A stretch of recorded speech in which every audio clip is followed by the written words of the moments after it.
presentation of Fox Sports. We are Fox Sports. We are Arizona.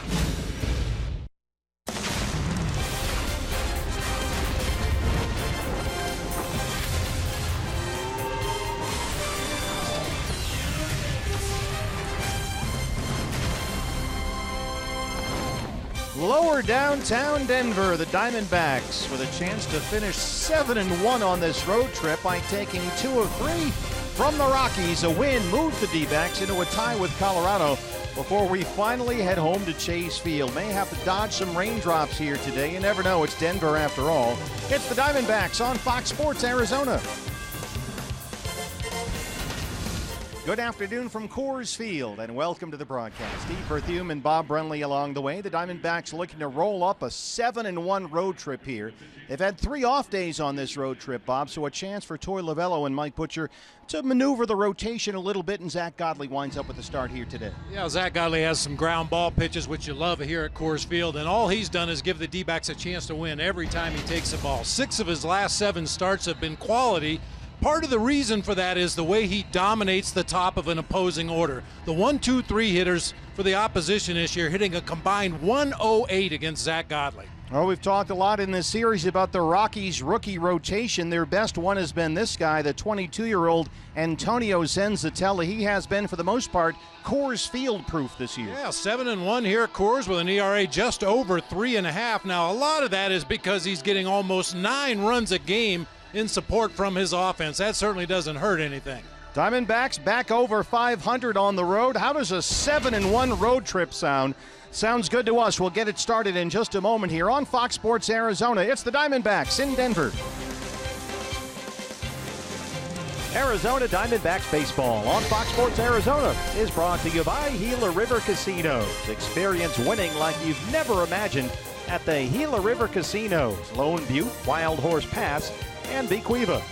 By Jack in the Box and the Jumbo Jack, a home run for your mouth. By Santan Ford, we are Santan Ford. And by CenturyLink, connecting you to the power of the digital world.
Fox Sports Arizona is brought to you by your Valley Honda dealer, where you get more standard features for less money. By Oregano. Step up to the plate for a guaranteed home run at Oregano's, your neighborhood pizza joint, location statewide. By Gigablast, internet from Cox. Get ready for the gig life. And by State Farm, here to help life go right.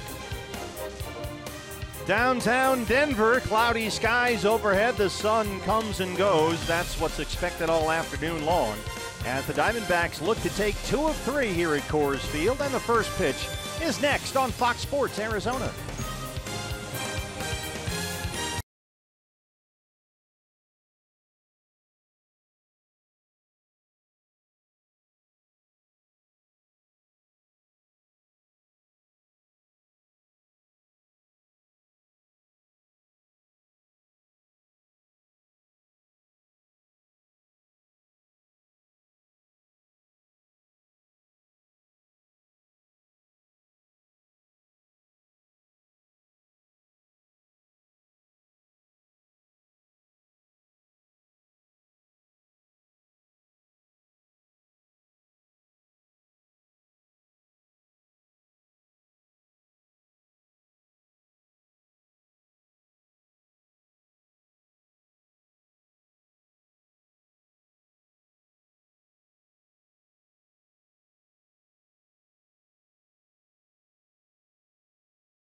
To Denver, Colorado. It was sunny about 5 minutes ago. Now scattered rain. You never know. It's been changing off and on all morning long. There is rain in the forecast for later this afternoon, around 4 o'clock or so local time. So we've got at least a 3-hour window here. We should be good. Diamondbacks and the Rockies. And Torey Lovullo looking today for some energy from the bench players. He likes what they have to offer. And so as we look at our starting lineup for the Diamondbacks, brought to you by your Valley Chevy dealers, Bob, it's the bomb squad in there today. Yeah, you want to grab your pencil and your scorecard, because this is not the normal lineup for the Diamondbacks. Jeremy Hazelbaker will lead it off in right field this afternoon. Nick Ahmed at shortstop, Paul Goldschmidt at first base, Jake Lamb across the diamond at third. Chris Owings getting the start at second base with Chris Herman in left field. Ray Fuentes in center. Jeff Mathis doing the catching for right-hander Zach Godley. Your Ram truck starter for the Rockies, the righty Antonio Senzatella, another Rockies rotation rookie. He's only 22 years old, 9 wins in his first 14 big league starts. Clayton Kershaw is the only National League pitcher with more wins right now. Yeah, this guy just ripped through the Colorado Rockies minor league system. He was 41-19 in the minors with an ERA under 2.5. He's pretty much duplicated those numbers with the exception of the ERA, which has climbed every month of the season. But this guy could be a handful. First time the Diamondbacks have seen it. Let's take a look at Colorado defensively. That's brought to you by Nationwide Vision Centers. Raimel Tapia will play left field this afternoon with Charlie Blackmon in center. Carlos Gonzalez over in right. It'll be Arenado and Story on the left side of the infield with LeMahieu and Desmond today on the right side. Tom Murphy doing the catching for right-hander Antonio Senzatella. Our plate umpire this afternoon is Alan Porter. He'll have the balls and strikes. The crew chief Ron Culpa's at first base. Chad Whitson at second. And Corey Blazer is the third base umpire today. And before we get started, BB, time for your Valley Honda dealers. Key to the game. Well, to quote Michael Lee a day, better known as Meatloaf, 2 out of 3 ain't bad. He mentioned 6-1 already on this road trip. Even with a loss today, you would take those numbers on the road all season long, but you'd really like to take 2 out of 3 from the Rockies, establish your dominance. They can leave here tied with Colorado in the NL West. A win today would move the Diamondbacks to 46-27, the best start in their history. We are ready to go here. Warm and overcast in lower downtown Denver. Jeremy Hazelbaker in right field will lead it off against Antonio Senzatella. Glad you're with us this afternoon. Diamondbacks baseball here on Fox Sports Arizona. And there's strike one. We're underway. That's the Senzatella fastball. Will sit in the mid to upper 90s. He also throws a hard slider, an occasional straight changeup. He likes his fastball. Will throw it a lot when he's behind in the count. Hazelbaker so far has walked and struck out in the series. He had a couple of singles in his last start. That was Sunday at Philadelphia. He was out there in left field, had 2 hits.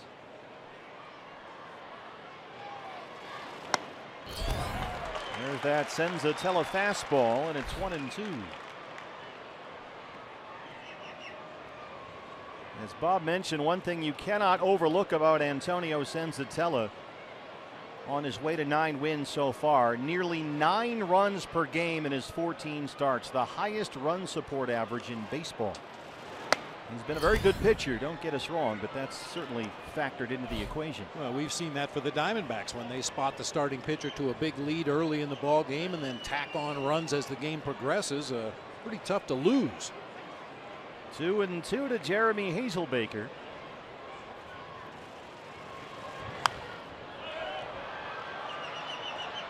Bud Black says there's a calmness to this fella that they like a lot. Senzatella. He won his previous start. Beat the Giants here last Friday, but he gave up a career-high 3 home runs. And that's become a little bit of an issue for him lately. 6 home runs allowed in his last 3 starts. Yeah, over those last 3 starts, he's given up 19 hits and 12 runs in just over 16 innings of work. So whether that's more video scouting, you've seen a little bit more of the young man, at least on video, and the shine is off. Well, that's been one of the big questions about this Rocky start. Can this rotation loaded up with all these rookies pitch the way in the second half that they pitched here in the first half? It's a long season. It's a real long season, and we know from past experience here at Colorado, pitching at elevation, it tends to take its toll in the second half of the season. Hazelbaker shoots one foul down the left field line. A good at bat here by Jeremy to start us off. Yeah, not only that, but a lot of these young starters are pitching extremely well in the early going, but they're not working deep into ball games. So that's putting an undue strain on that bullpen down there for Colorado Rockies, and they will suffer for it in the second half of the season as well.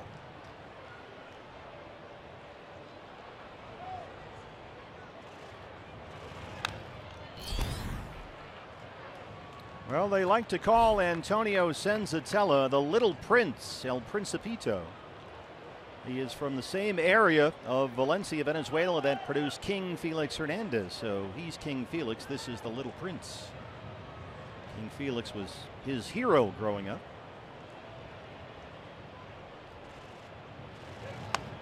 And Jeremy Hazelbaker with a tremendous at bat to start us off, a leadoff walk. Well, you know, that makes his skipper happy. We were down in the office talking to Torrey earlier today, and seemingly the same thing every day, talking about guys grinding out at bats, whether it results in a base hit, in this case a base on balls, or even if the guy makes an out. He likes to see those lengthy at bats, lay off the borderline pitches, put good swings on strikes. Nick Ahmed in the 2-hole today. 262, 6 home runs. He homered, walked, and scored twice last night, backed in 2 runs.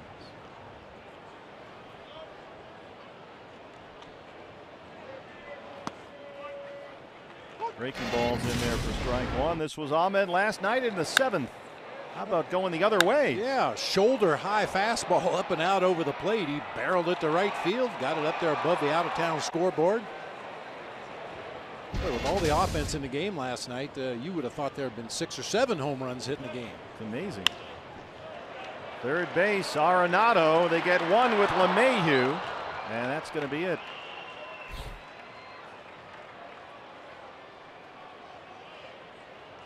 Chad Whitson signaling they recorded the out. He dropped it on the transfer.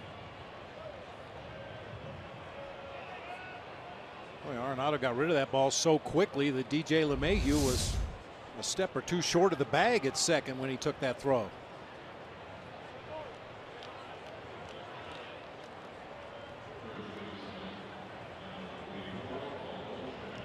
So here's Paul Goldschmidt now. 329 and 17 home runs. Goldie's second in the majors in both RBIs and OPS.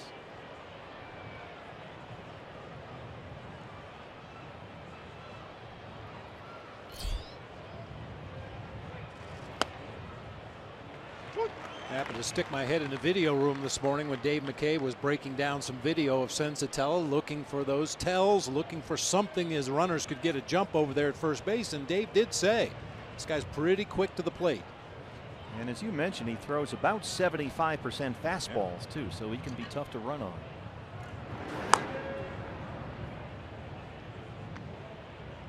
But if he's got a weakness, Dave McKay will find it. Yeah.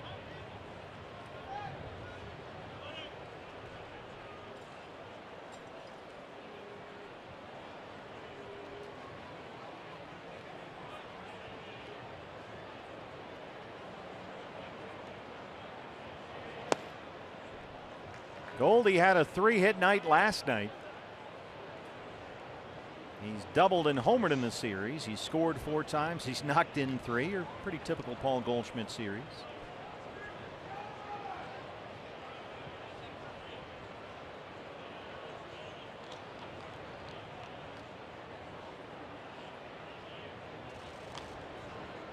One of those games where, because of a big inning and a big lead, Torey Lovullo was able to give Goldie half the night off or so. It all adds up.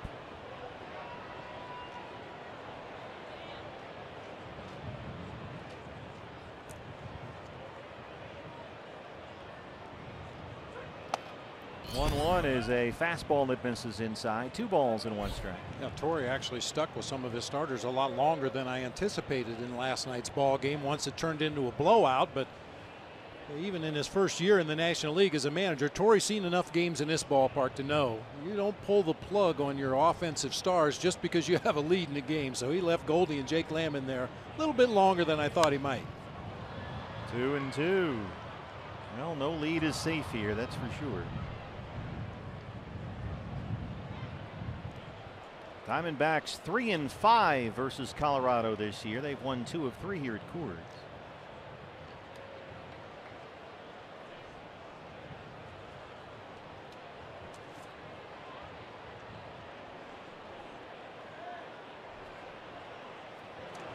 Two and 3 here at Coors Field. That's fouled straight back.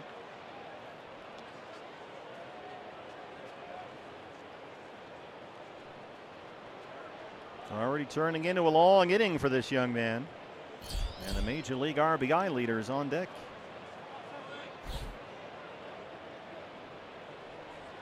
On the season, Senzatella has given up 12 of his 39 runs in the first inning. That's not uncommon for a young pitcher, not uncommon for any pitcher to struggle in the first inning and then settle in afterwards. Knock him out on the 2-2 pitch. There's that slider. First strikeout for Senzatella, 2 down. It's not a big breaking slider. It's tough to get a slider to break in this ballpark, but it does have just enough downward movement that Goldie swung right over the top of it. Jake Lamb now. 287, 16 home runs for Jake.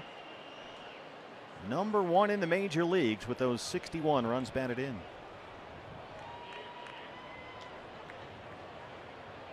Ahmed at first, 2 outs. First pitch slider from Senzatella. Jake has 4 hits in the series. He doubled twice last night and knocked in 2 runs.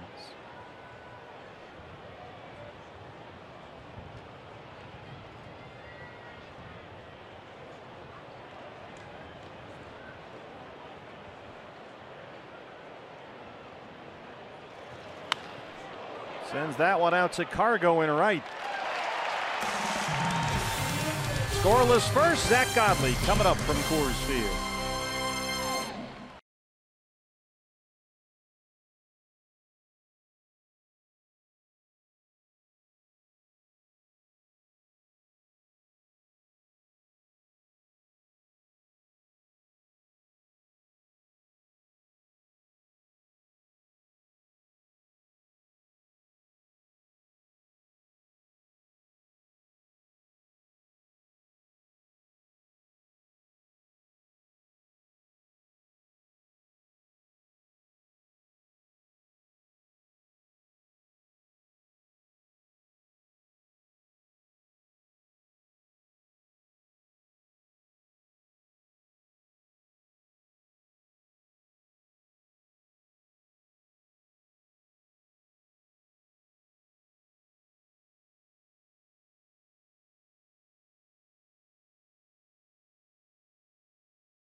Rockies set for the bottom of the first inning. And your Ram truck starter for the Diamondbacks is one of the unsung heroes of this season, Zach Godley. 8 starts with a 2.34 ERA. He's given up only 36 hits in 50 innings. Coming off a real good outing against the Phillies. Earlier on this trip, went 5 2/3, gave up 1 run on 5 hits, a career high 8 strikeouts in that game for Zach Godley. Your lineup for Colorado brought to you by your Valley Chevy dealers. Charlie Blackmon once again out in center field, leading off. DJ LeMahieu at second base. Nolan Arenado over at third. Carlos Gonzalez in right. Ian Desmond moves in to play first base today. Raimel Tapia in left field. Trevor Story at short. Tom Murphy doing the catching for right-hander Antonio Senzatella. Strike one to the leadoff man, Charlie Blackmon. 324, 15 home runs. He leads the major leagues in both hits and total bases. He is having a sensational year, but Godley uses that curveball to jump ahead 0-2. Well, we've seen Blackmon chase a lot of breaking balls down and in, a lot of them in the dirt. Zach Greinke had him fishing all night long in game 1 of this series. Blackmon has singled and walked in the series. He scored twice.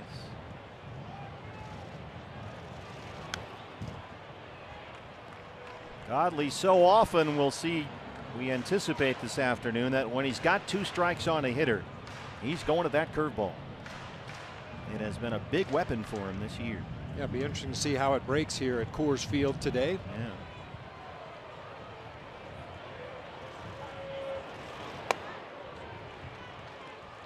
That was the cutter that got away from him just a bit.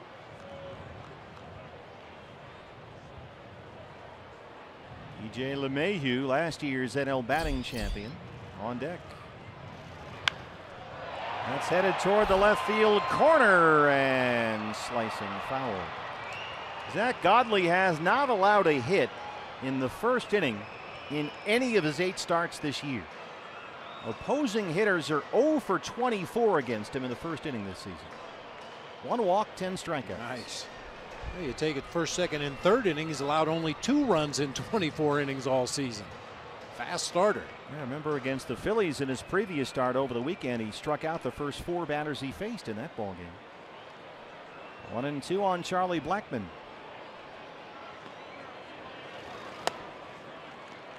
Missed with a fastball. That's that sinking 2-seamer. 2-2 now. How about those kicks? It's a good look for him. I like the high socks for Zach.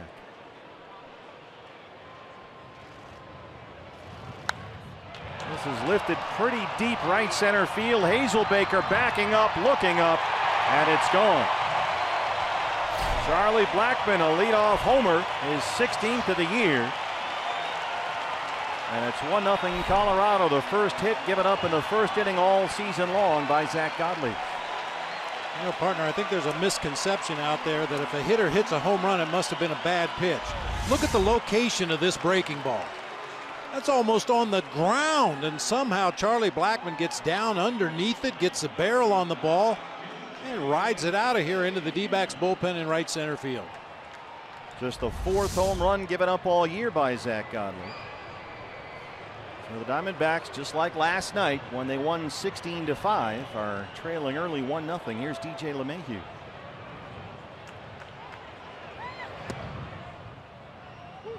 Yeah, that ain't fair, man. That shouldn't even count. Not supposed to hit home runs off pitches there. Upon further review, there's no way that ball should be hit out of the park. Can we challenge that? We should. 1-1. LeMahieu, 4 hits in the series, all singles. Charlie Blackmon, as dangerous a leadoff man as there is in the game.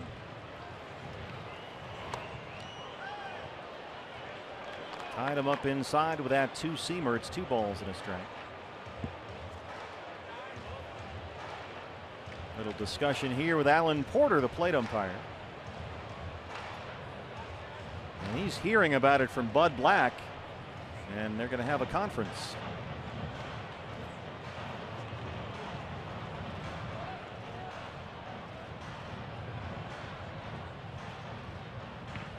I'm not sure exactly what this is about.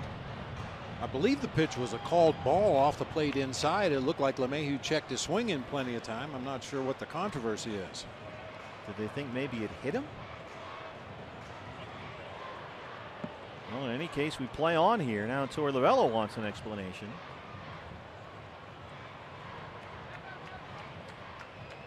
And LeMahieu steps back in with a count of 2 balls and 1 strike.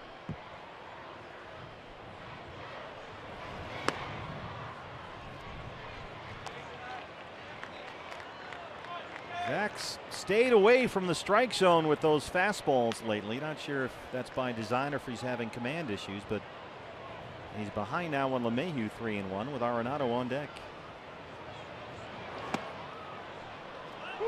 That fastball's in there for a strike. Full count, 3-2. Danger lurks.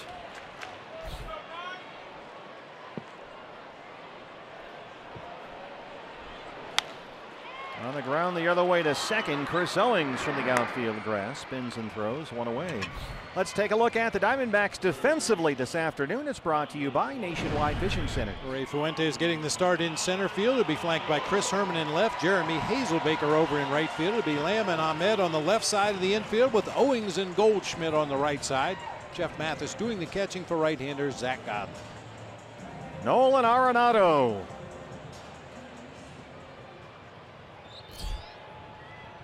Third in the majors at RBIs behind Jake Lamb and Paul Goldschmidt. Hitting .302 with 15 home runs. Takes a cut at that 2-seamer, and it's 0-1. Arenado leads the majors in extra base hits. He has doubled and tripled in this series and knocked in 4.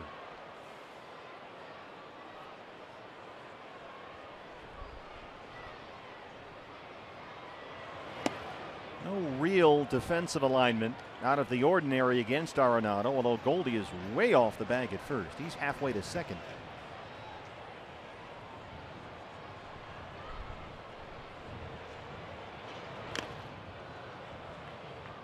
That one got Jeff Mathis back there, and it's 1-2. I'm sure opposing pitchers aren't exactly crazy to see this, but I love to watch Arenado as he's waiting for the pitcher to deliver the ball. He's so anxious. His feet are moving, his hands are moving, he's gritting his teeth, creeping up on home plate. No, we didn't go. That's Ron Culpa, the crew chief down there. Well, he's so intense, it just comes out of his pores. Yeah. A hitting coach in the minor leagues used to call guys like Arenado hungry to hit. It's what keeps him alive, these at bats. He's starving. 2-2. Well, feed the beast. He dunks it into right center. One-out single for Arenado will bring up Carlos Gonzalez. A little bit of a closed stance, and he closes it up even more as that ball's on its way, which allows him to cover that outside corner of the plate. Zach tries to throw a cutter out there on the outside corner, and Arenado gets enough of it to dunk it into shallow right center for a base hit. Well, it's his first Coors Field start, and now he's given up 2 hits in the first inning. Gonzalez, 224 and 6 home runs. He's got 3 hits in the series. He's doubled and homered. 3 defenders on the right side of the infield. Breaking ball misses. It's 1-0. Lamb all by himself on the left side, halfway between second and third. Ahmed, the shortstop, behind the second base umpire, Chad Whitson.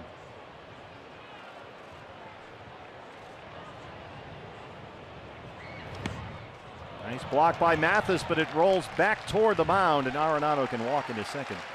Yeah, it sounded like that one hit shin guard. You can see how far that ball ricocheted back toward the mound. Yeah, misses the glove and hits the right shin guard, ricochets back out toward the mound. An easy 90 feet for Arenado right there. Wild pitch chart to Zach Godley. And now Arenado in scoring position. Still just 1 out and a 2-0 count on Gonzalez.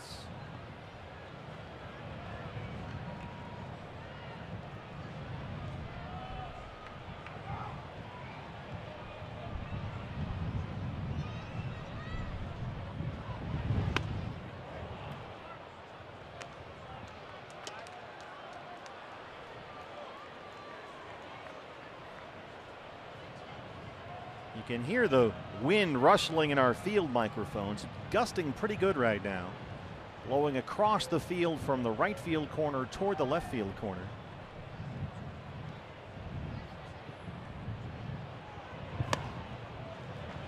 Three and one. Now, the first 2 games of this series, the wind was blowing the other direction from the left field corner toward the right field corner, but has completely turned around today. Might help the right-handed pull hitters a little bit if they get the ball in the air to left field. Well, Zach Godley working hard in this first inning, 22 pitches, and he's only recorded 1 out. 3-1 to Cargo, broken bat by Godley. Tough play for Ahmed, and he got him at first. Arenado's halfway home at third, and he's back just in time.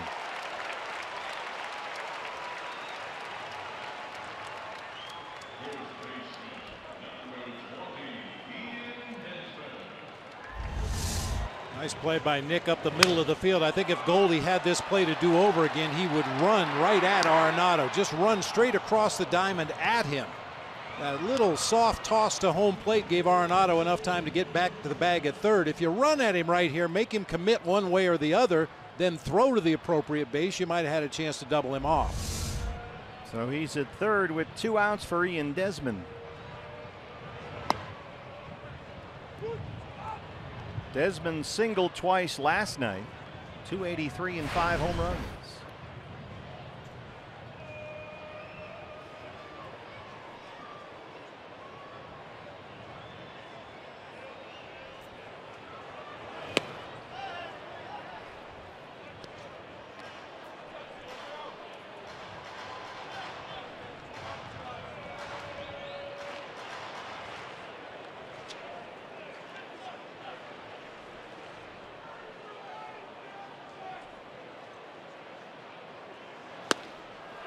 Zach Godley gets the strikeout. The Rockies get the early lead. We'll go to the second. Diamondbacks trail it 1-0.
Charlie Blackmon. Diamondbacks down 1-0 as we start the second inning. Time now for the Coors Light Cold Hard Facts. Not a bad road trip so far, eh? Yeah, 6-1. They've averaged 6.1 runs per game. They're hitting .320 as a team, .312 with runners in scoring position, and the team ERA under 2.5. Getting it done. Chris Owings will lead off the second.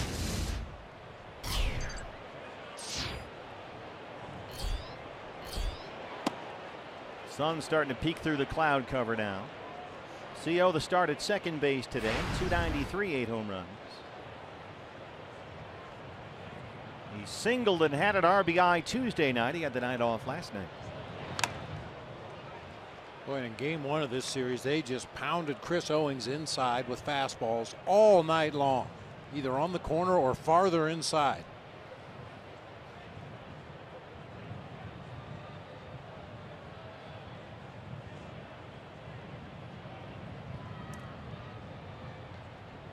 Well, he's got those quick hands. That's where he likes it. But as you say, sometimes they're a little too inside.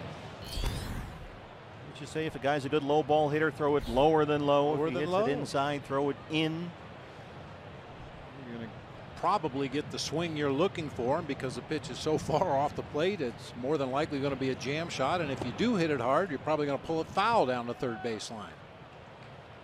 Seeing a lot of sliders so far from Antonio Senzatella. That's his other pitch besides that fastball. But he seems to be throwing a lot more than he normally does. 3-1 is in the air, left center. Toppy is out there with Blackmon. Charlie Blackmon's got it.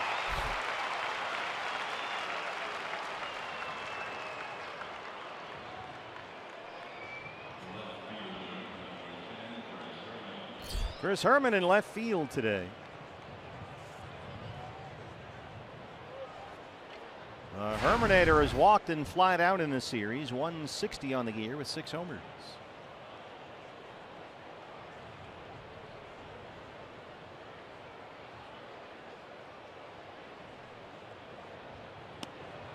Rockies put the shift on against Chris. They'll leave Arenado all by himself on the left-hand side. It has to be tempting for Bud Black to do that all the time. Just leave Arenado on the left side by himself. Take everything. Well, that's one time where you don't worry about, okay, when we shift, who goes where. Arenado's fine all by himself over there. 4 years in the big leagues, 4 gold gloves. A rare Senzatella changeup that time. 1-2 on Herman. His changeup actually at times will have cutting action into a left-handed hitter. Most right-handers changeups, if it has any movement, it's down and away from a left-handed hitter. Herman fights it off and dunks it into shallow center. A 1-out single, first hit today for the Diamondbacks. Hey fans, a D-backs home run today means a free Jumbo Jack tomorrow at participating Jack in the Box locations with the purchase of a large drink. Ray Fuentes in center field today. Well, his bat has really come alive as of late. Now with 246 with a home run.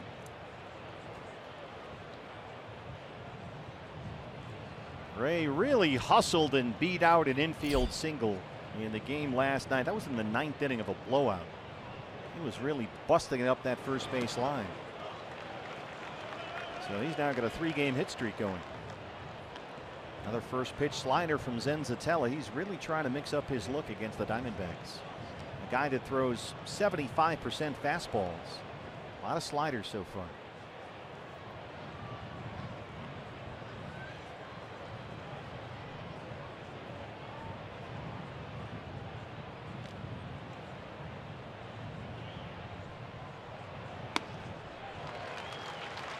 Here's another one, and it's 0-2.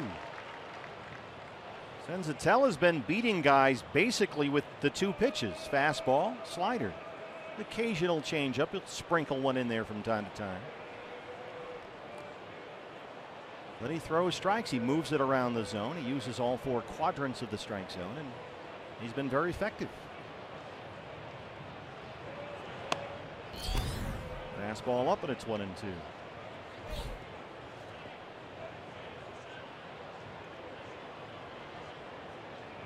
It was Ray Fuentes' 10th inning homer that won Sunday's game in Philly, his first career home run.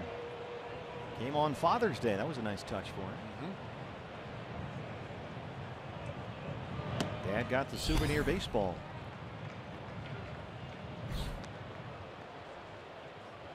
We'll see the Phillies again starting tomorrow as we open up a long homestand at Chase Field. Fans, get your tickets at dbacks.com. 4 against the Phillies, 3 against the Cardinals, and then 3 more against these Rockies coming up next weekend.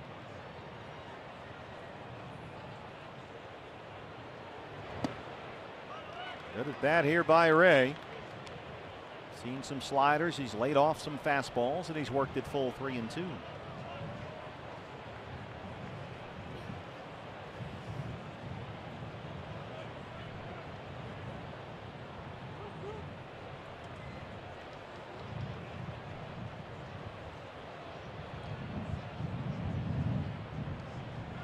Herman takes off, and he hits it right in the vacated space just by a diving DJ LeMahieu.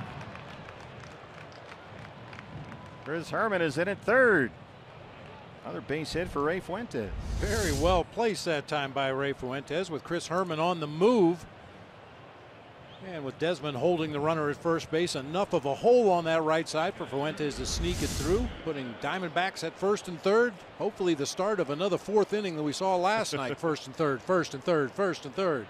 Boy, LeMahieu for just a minute leaned over and took 1 step towards second base, and that 1 step was the difference on that ground ball. So a chance for Jeff Mathis to run the corners with 1 out. 159, 2 home runs. Jeff was 0 for 3, couple of strikeouts in his start behind the plate here Tuesday.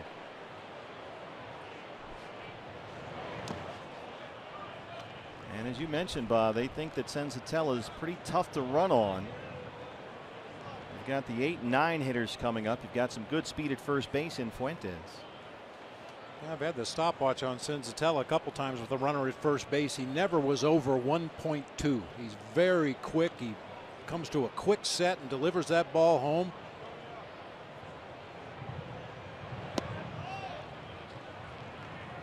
Slider from Senzatella missed. It's 2-0. Now Murphy wants a word. That doesn't mean you can't run on a guy if he has real quick times to home plate, but you may choose to hit and run rather than attempt a straight steal. You may bunt and run instead of trying a straight steal.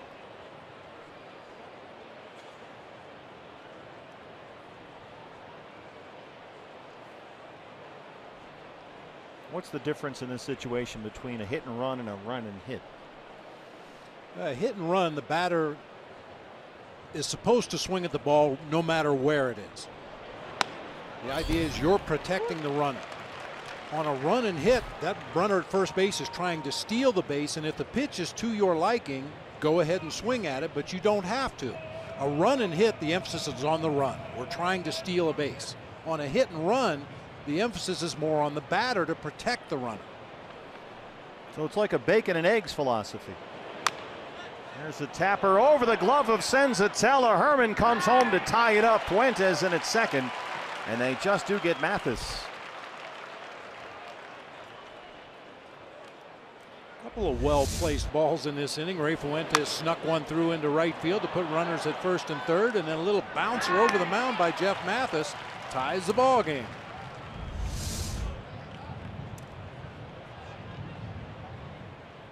RBI for Mathis brings up the pitcher Zach Godley.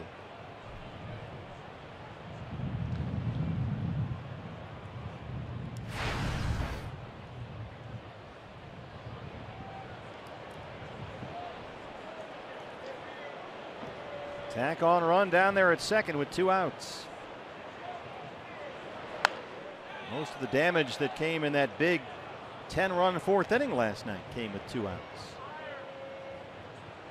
And one of the big hits, I was going to say, Taijuan Walker had an RBI base hit in that 4th.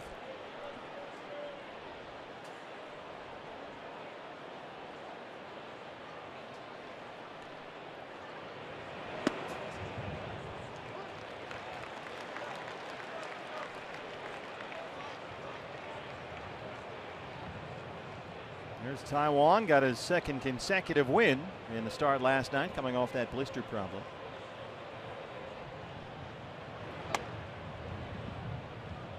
Hard slider in, 1-2. What do they always say? The best thing to be in baseball is last night's winning starting pitcher. Yeah, nothing like it. Just put on sunglasses and chill in the dugout all day. Put on your sneakers and your shades.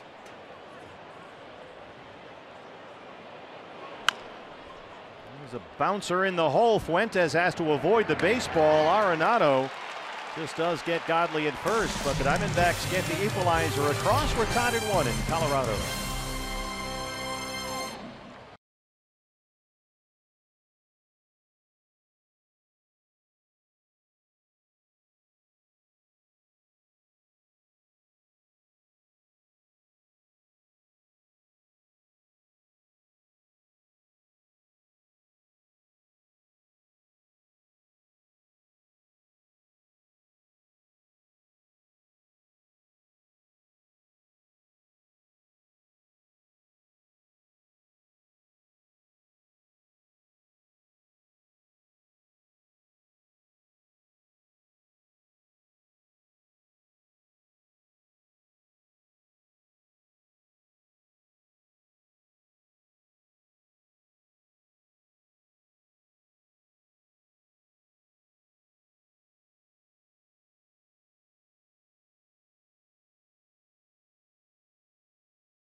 He's the rubber game of this 3-game set for the bottom of the second inning.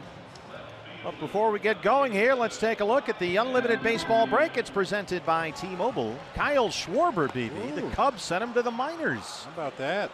Freddie Freeman, they're thinking about maybe moving him to third because Matt Adams, big city, has been so good at first base since they picked him up from St. Louis. And the Royals suddenly making noise in the American League Central. They're 9-2 in their last 11. They're only 3.5 back.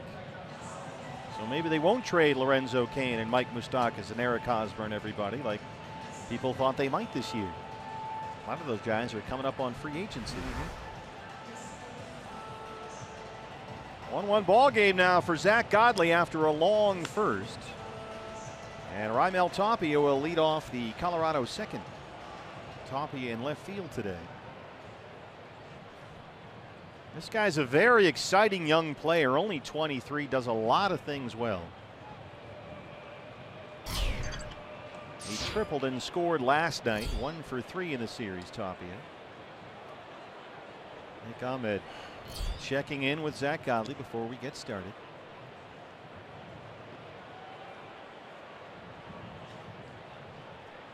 Of course, Zach ended the top of the inning with that ground out, so he's just needs a few more minutes to get himself situated. Now we're set to go. Tapia squares to bunt, hits it foul. This is a guy who's red hot right now, hitting .341 on the year. He's only played 20 games. But over his last 7, he's got 12 hits and 22 at bats.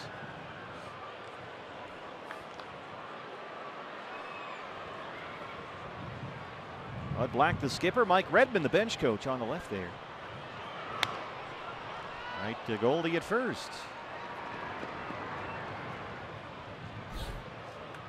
Good guy to keep off the bases right there. Blazing speed. Yeah, he hit a triple. And somebody put a clock on him, as they do, a triple off Randall Delgado in the 7th inning last night. The StatCast folks did. Boy, and his time going home to third was right at the top of the list. He can really run. You know, and watching him finish that triple last night, he kind of staggered into third base. He probably could have run a better time. I believe it. Trevor Story, the shortstop.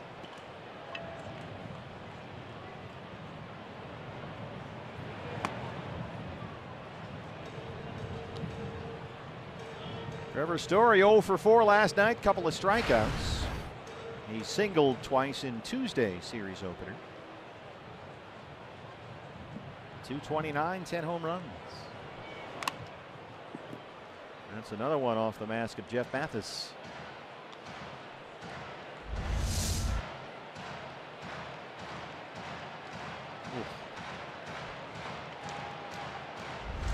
That's the kind of hit on the mask that knocked the plate umpire Andy Fletcher out of the ball game last night. Yeah, Andy tried to stay in the game, but in the next inning had to switch umpires. So Fletcher and Joe West have moved on from this crew for the series finale. That's foul, and it's 1-2 on Trevor Story. Zach Godley, after that long first, could really use a nice quick second inning. Godley a 26 pitch first.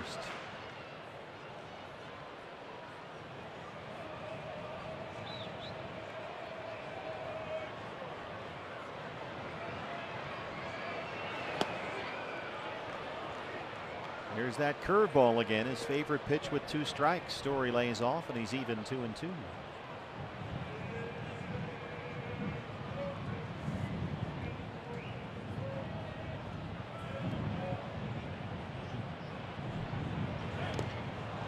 Chases that one outside. Another curveball from Godley. Then he gets his second strikeout. Hey fans, the day after every Diamondbacks win, get 50% off all pizzas at regular menu price using promo code DBACKS50 at papajohns.com. The catcher for the Rockies today, day game after the night game, it's the backup Tom Murphy. Only 3 games this year. 0 for 7 with 3 strikeouts. He just came back from a broken right forearm suffered during spring training. Got hit on the arm by Anthony Rizzo's bat after a swing and a miss. So he missed nearly 70 games. This is a guy they like a lot. He's got good power in that bat. They really like where they are, the Rockies, with their catchers right now. Got Tony Walters, who's the #1 guy. Murphy, who brings you some power from the right side as the #2 guy. And your #1 guy is a left-handed bat. You're going to see more right-handed pitching than left-handed pitching over the course of the season. And I mentioned it first 2 games of the series. Walters really has adapted well behind the plate. This is in the air to shallow right center. Fuentes is coming in. And Zach Godley has retired 5 in a row. 1-1 ball game here at Coors.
Coors Field. D-backs and Rockies tied at 1 as we start the third. Marlins Park in Miami will be the site of the All-Star game coming up as the big event of the summer fans hit South Beach. Baseball's biggest stars take the field for the MLB All-Star game. It's coming up July 11th only on Fox. Yeah, partner, if they ever start stocking that pond out there in center field, I'm going to make a comeback as a bullpen catcher. And yeah, we'll lose you for the whole series. There's no question about that. It is a very scenic area out there. A lot of pine trees and stuff for the bullpens. You got that lovely stream out there. A lot of D-backs fans will remember Miguel Batista out there amongst the fauna and flora playing his flute during a game. They had to stop the game because he was standing out there amongst the trees right in the batter's eye line. Hazelbaker to center, drops one in front of Charlie Blackmon. Jeremy Hazelbaker in the leadoff spot today. So far a walk and a single. What was he just having a moment out there, like a pan flute kind of a deal? Yeah, Miguel was very active with the Native American issues back in the valley, and at one of the events that he went to, they presented him with a ceremonial flute, and he was bound determined he was going to learn how to play it. Used to bring it on the road trips. You'd hear him in the laundry room or the lunch room, out in center field in the batter's eye. As good a place as any, I guess. Nick Ahmed.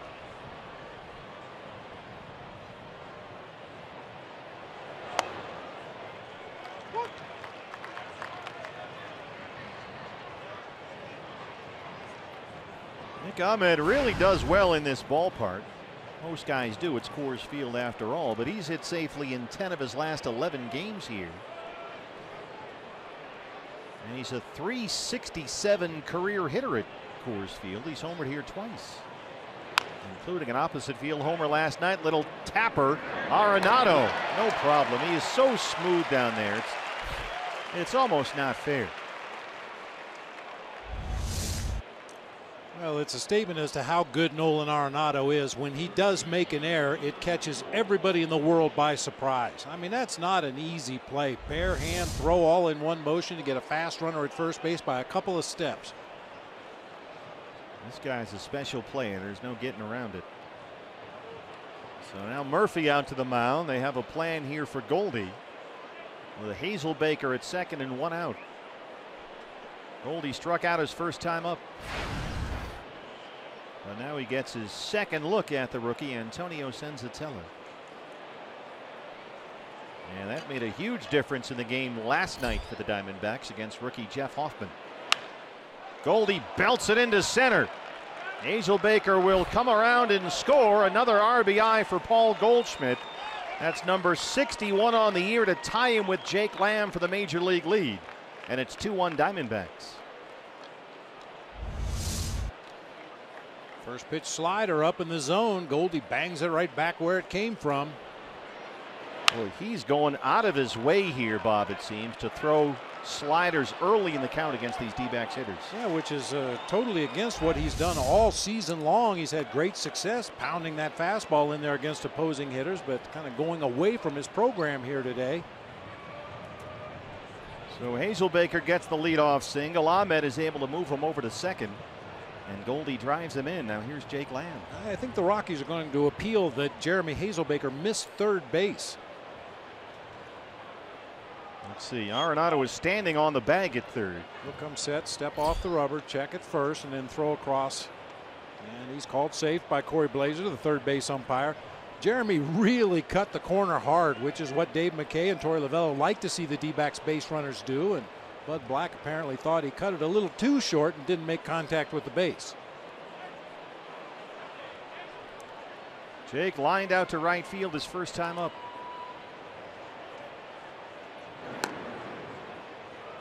Now here's Jeremy Hazelbaker making his way around third base, heading toward home. Might be kind of tough to tell from this angle, but just does clip the inside corner of the bag with the left foot there, I think. Well, now we've played on, so yes, he did. 0-1. There's a first pitch four-seam fastball that time from Senzatella.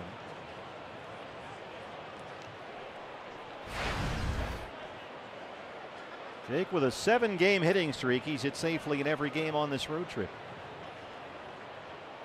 Doubled twice last night.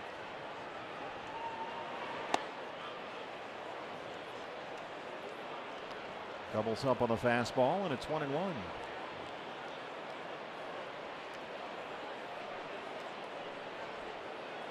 Diamondbacks will play the Phillies when we get back to Chase Field tomorrow. The Phillies beat the St. Louis Cardinals 5-1 today. Tommy Joseph, Valley resident, hit his 11th homer. Freddie Galvis also homer for the Phillies. Phillies have not named a starter for tomorrow's game. Patrick Corbin goes for the Diamondbacks. Fastball catches the corner, down and away. It's 1-2.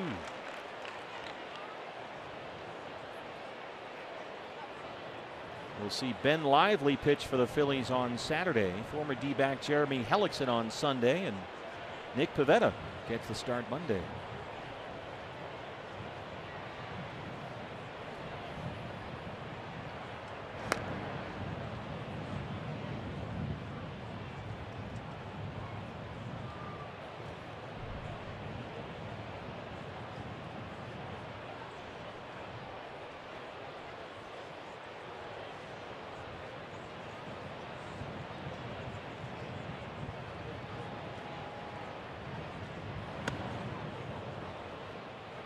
Fastball almost hit Jake, and it's 2-2. Senzatella, when asked what he believes is the reason for his remarkable rookie season, said breathing.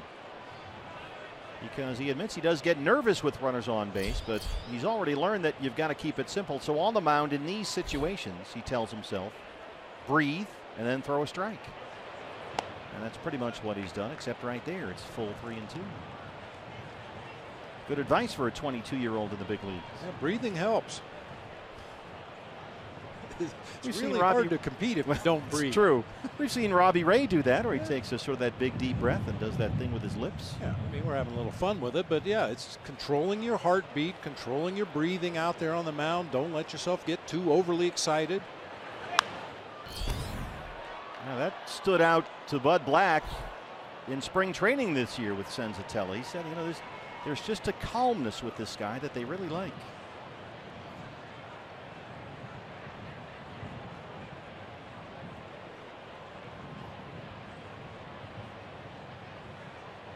Goldie at first, 1 out, 3 balls and 2 strikes to Jake Lamb. Goldie takes off, and that's ball 4. Another walk for Jake Lamb. The walks keep piling up for Lamb. 2 on, 1 out. Chris Owings will be the hitter. Second walk in the game issued by Senzatella. So now he really better start breathing.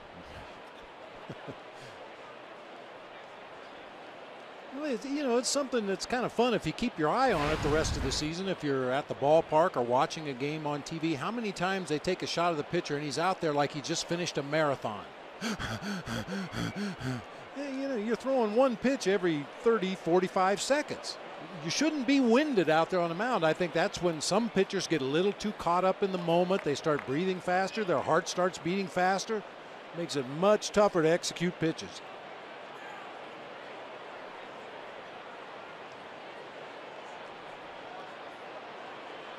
Owings flying out to center his first time up. Well, Bud Black made a lot of sports analogies with Senzatella. He said, you know, there's certain quarterbacks, when it's 3rd and 12, fourth quarter, 4 minutes left, they complete the pass. Or with 2 minutes to go, the guy pulls up for a 20-foot jump shot. He makes it. Senzatella, they believe, is one of those guys. He's got sort of this innate instinct about the moment and the situation, and he's able to handle it. Fastballs for a strike, and it's 1-1. I was talking about Dave McKay looking at the video of Senzatella earlier today. A lot of times a pitcher will be quick with a runner at first base that might steal, but when you get a runner at second, they really slow down their delivery. That's not the case with this young right-hander. He is still very quick with his delivery with a runner at second. Goldie at second and Lamb at first. CO belts it deep left field. That ball is gone. Chris Owings, a 3-run homer. That's number 9. And suddenly the Diamondbacks have opened up a big lead here in Colorado.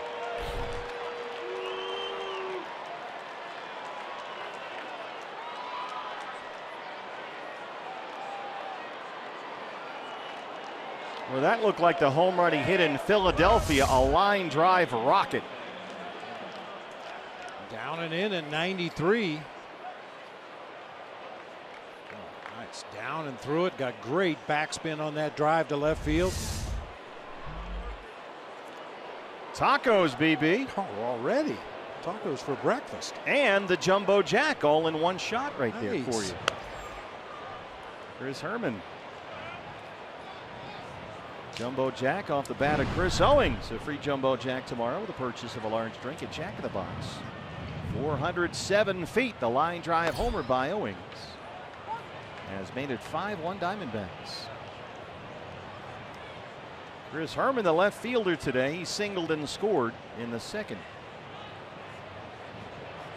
Came home on a Jeff Mathis ground ball to tie the game at 1.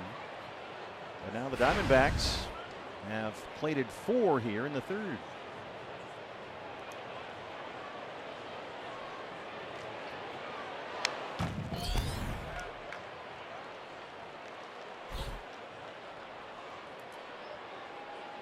Senzatella already at 60 pitches, 37 for strikes.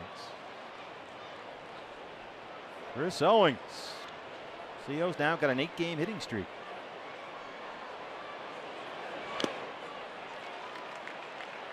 Murphy can't hang on. It stays 2-2.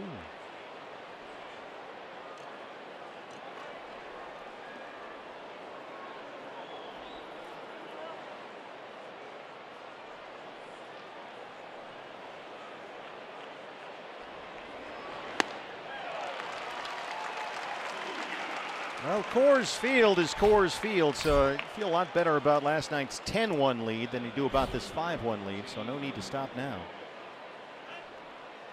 No, I think the Diamondbacks have learned their lesson here at Coors Field over the last few years, over the history of this ballpark. Everybody has learned that, as you said, no lead is safe. Keep adding on every opportunity you get. Fuentes singled his first time up to start today in center field. It's a Herman, Fuentes, Hazelbaker outfield for Torey Lovullo today, left to right.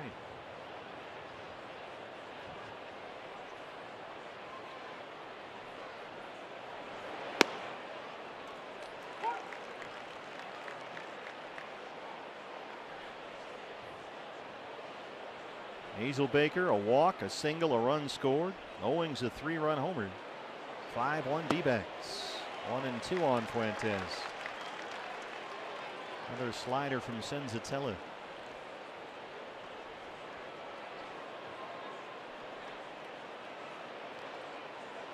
Diamondbacks trying to finish up this 8-game road trip, 7-1. Fastball away, missed. It's 2-2. A win here would give them 2 of 3 from these Rockies, and they would move into a tie with Colorado in the NL West. Just a smidge behind the Dodgers.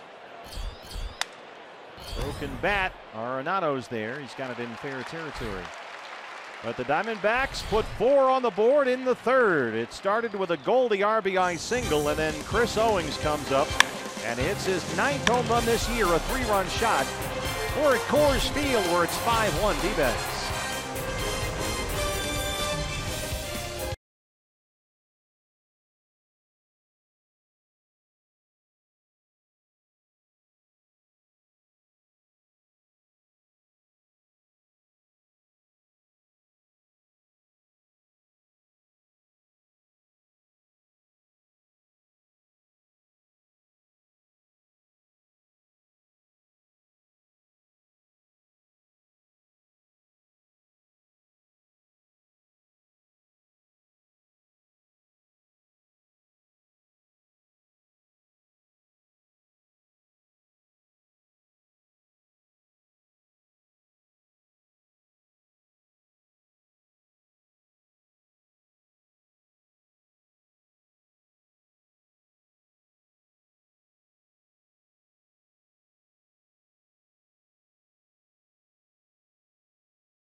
Antonio Senzatella, the Rockies pitcher, leads it off for Colorado. And boy, how things have suddenly changed for Zach Godley out there.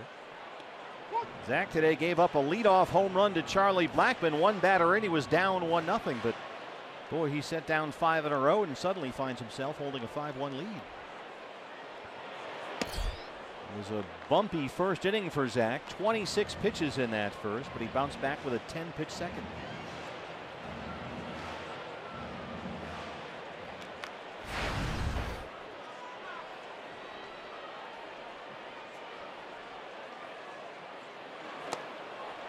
And he's got his 3rd strikeout.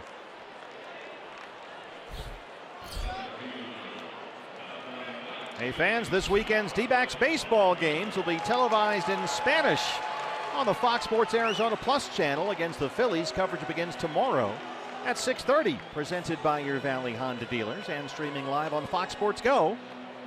To find the Plus channel listings, visit foxsportsarizona.com. There's our crew right now.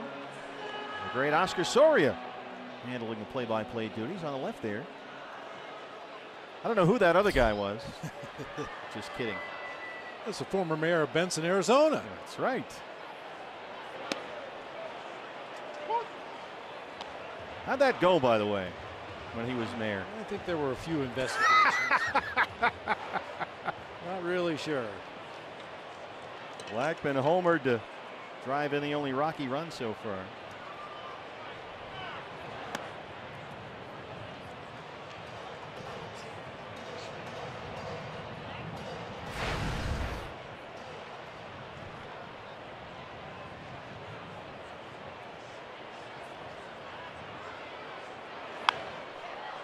That's drifting toward the seats and out of play. 1-2.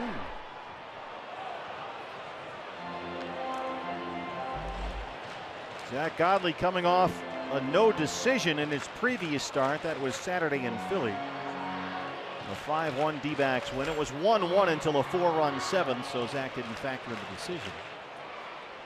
But he finished that game with a career high 8 strikeouts. He's punched out 3 so far today.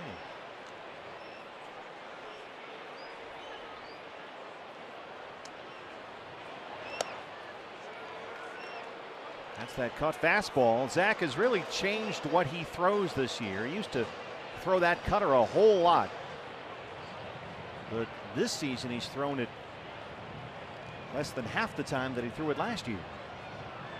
So it's a little more effective, he believes, against these lefties. They don't see it as often, and suddenly here comes the cutter boring in on their hands. 3-2 on Blackmon now. A lot more curveballs, a whole lot more sinkers from Godley this season.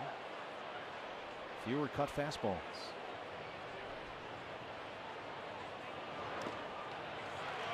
Into the curveball that time. Blackmon lays off, and there's the first walk issued by Godley today.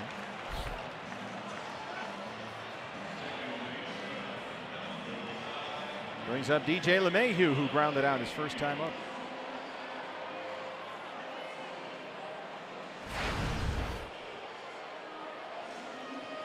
We talked about it in the first couple games of this series. Bud Black doesn't push a lot of buttons with the guys at the top of his batting order for obvious reasons. He's got a bunch of guys that can hit the ball out of the ballpark, and he doesn't want to run into outs. But DJ LeMahieu is a guy that handles the bat extremely well. Most of his hits come to the right side of the field. This is a potential hit and run situation for the Rockies here.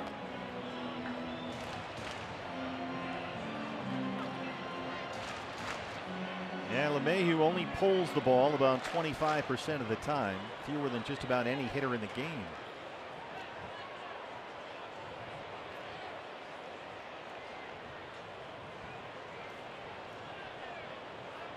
But this is a situation in which Godley will maybe bore in with the sinker in on that right-hand hitter. That's the pitch that has got him so many ground balls this year. Got a ground ball rate this season of better than 60%, top 10 among all major league starters. A hard two-seamer missed that time, and it's 2-0. Zach with 3 ground ball outs so far today.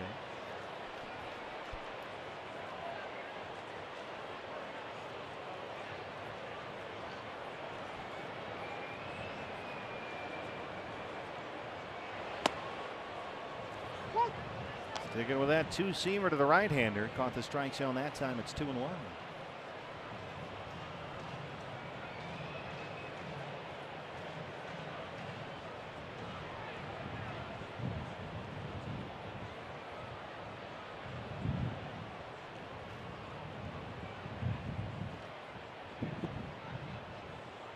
Blackman holding at first. That fastball's up and Godley's behind. 3 balls and 1 strike. This is where things can get away from you quickly with Arenado on deck. He walked Blackman, now 3-1 on LeMahieu.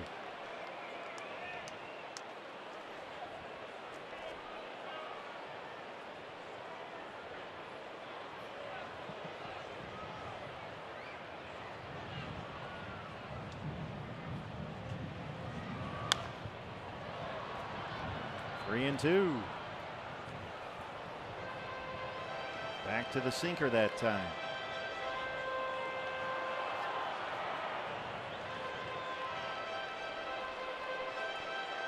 Now this is the pitch where he likes to throw the curveball. He tried it on Blackman but missed. Here comes the 3-2 to LeMahieu. Blackman holds it first, and LeMahieu got a fastball that time and fouled it off.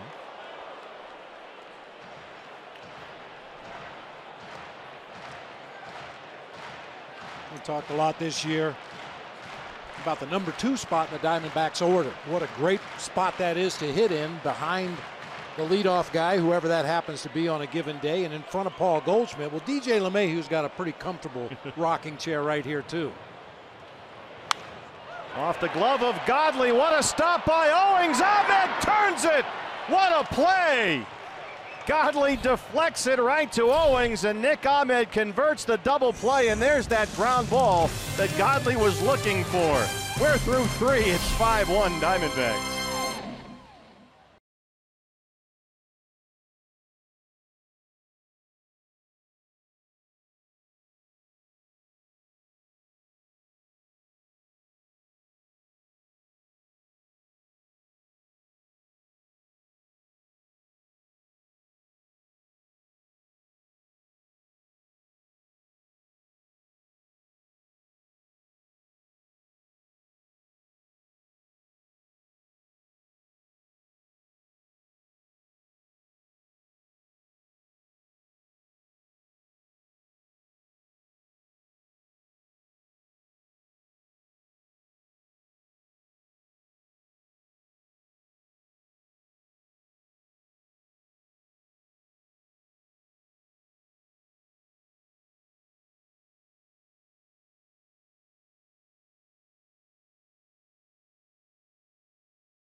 I want to flash back to a couple of things that happened to him last night and some reactions from manager Troy Lavelle on a swing and a miss. You might recall the pitch that he took off the wrist that down to home plate umpire Andy Fletcher.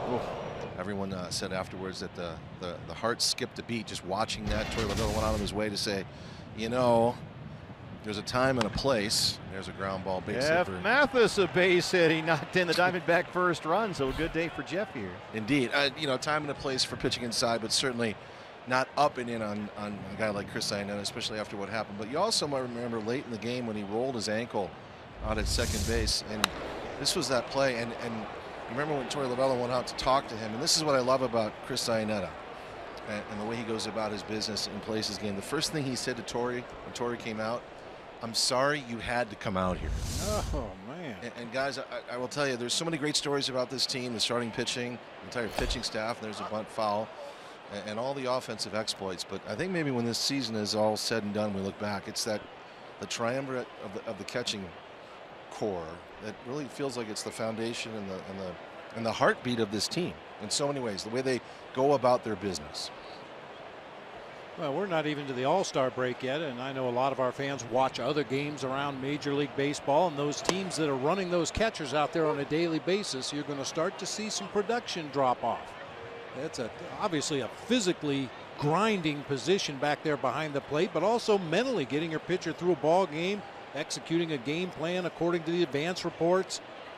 And I kind of like the idea of splitting it up between the three guys.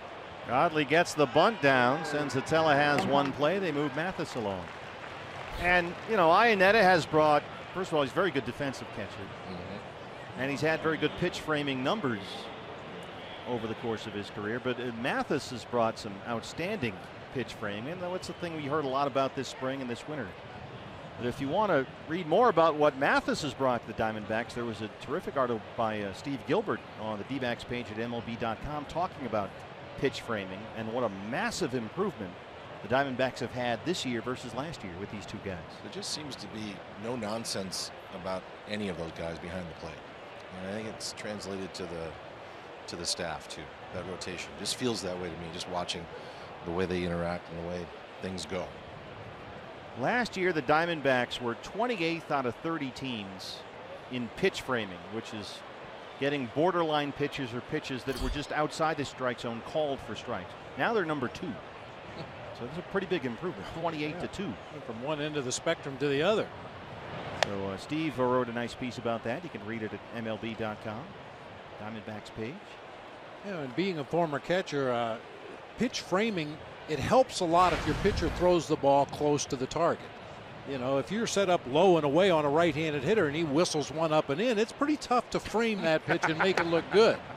So it helps to have pitchers that have a real good idea where they want to throw the ball and what kind of movement it's going to have, and that helps the catchers out in the pitch framing. You can't really frame pitches if the guy's throwing it all over the place. Yeah, you're just hoping to catch most of them. Hazelbaker has walked, singled, and scored a run. Well, Bob, that has to speak to confidence then, right? When you're on the mound. Oh, yeah. I mean, if you're going to feel like you can get that. Yep. And we haven't even touched the subject of blocking balls in the dirt. All three guys have excelled at keeping that ball in front this year. Because a lot of times, as we know talking to Torey every day downstairs, the game plan many times calls for breaking balls in the dirt or splitters in the dirt or change-ups in the dirt. But that's the proper pitch to throw in a situation, and the pitchers have the ultimate confidence that any one of those three guys is going to make sure that ball doesn't get by. 2-1 on Hazelbaker. Mathis at second and 1 out. And so many times managers get the willies when that personal catcher thing comes up. Nobody wants to admit it exists, but Torey has embraced that because you've got Iannetta, who works so well with Taijuan Walker, and Herman, who works so well with Robbie Ray, and Mathis, who's paired up with Greinke.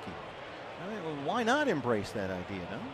You've got three guys back there. Let everybody get comfortable with each other and figure out your pairings. Boy, Hazelbaker from the leadoff spot. 2 walks and a single so far. Nicely done. Yeah, I think part of that issue with naming personal catchers is what happens if the personal catcher gets hurt. Now, is that going to be an issue, having one pitcher throw to a different catcher? I don't think it's quite to that point. I think Torey, if he had to, would put any one of the three catchers back there for any one of our starters. I don't think it really makes that much of a difference, but as trends have started to emerge and you're starting to see guys working together more consistently, yeah, if it works, stick with it. Steve Foster, the pitching coach, is out there. I mean, I remember the World Series back at Yankee Stadium when Damian Miller, who at that time for me was the best catcher in baseball, came up with a stiff neck right before Curt Schilling's start. And Schill had thrown to Damian all season long, and I went to Kurt and said, listen, Damian just can't go tonight. You're going to have to throw to Rod. And Kurt said, that's fine. But not all pitchers are as accommodating when you take their personal catcher out of the game. Oh, remember what the Dodgers had for years with Clayton Kershaw and A.J. Ellis. Ahmed sends one out to left. That drops in front of Tapia. Mathis coming home. Hazelbaker digging for third. And it's an RBI for Nick Ahmed and a 6-1 Diamondbacks lead.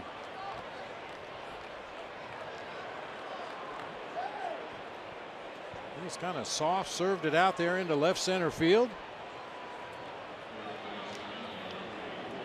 Well, I love the base running by Nick Ahmed. He realizes that the first baseman is going to be the cutoff man on this play.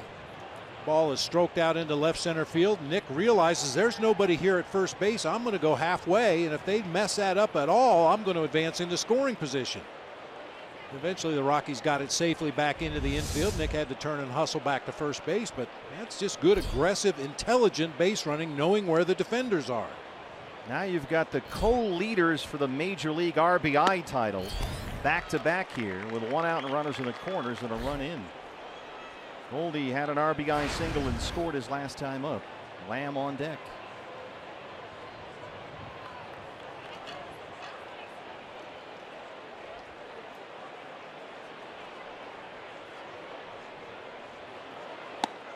Paul Goldschmidt now with a 9-game hitting streak.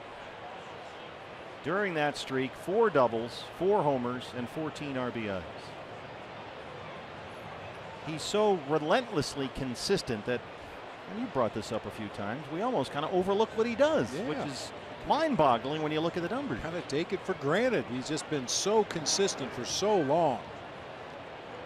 Like we were talking about Arenado defensively at third base, it's a shock when he makes an error. It's a shock when Goldie doesn't come through with runners in scoring position. Senzatella now at 80 pitches, 50 strikes. Scott Oberg warming up in the Rocky bullpen. Diamondbacks handed Jeff Hoffman his first loss of the season last night. And now another Rockies rookie is on the ropes here. So Oberg pitched in the series opener Tuesday, worked 2/3 of an inning. Goldie's ahead, 2 balls and 1 strike.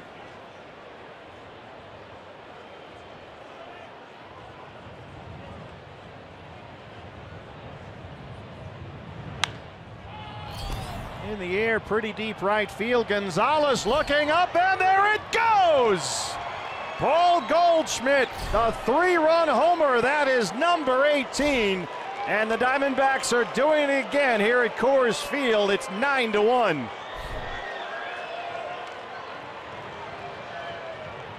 Well, it is the 4th inning. We might just be getting started. Goldie's 2nd home run in this series. Yeah, another ball that didn't sound that great off the bat. Goldie got the barrel on it, though, hit it high in the air to right field. We talked about the wind blowing from right to left. I thought it might knock that one down a little bit, but Goldie able to get it way up there in the bleachers in right. Jake Lamb. So Goldie with a 4 RBI day so far. He's up to 64. Jake so far has lined out to right, walked, and scored a run. Yes, he went, says Corey Blazer at third. 0-2.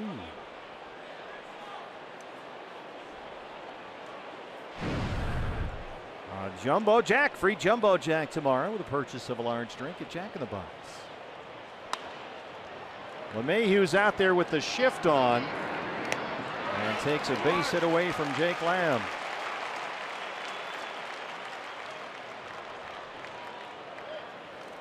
I'm sure there's some good-natured competition for that RBI lead in the major leagues between Goldie and Jake Lamb. It's not really fair, though. Goldie cleans the bases. Jake's got nobody to drive in.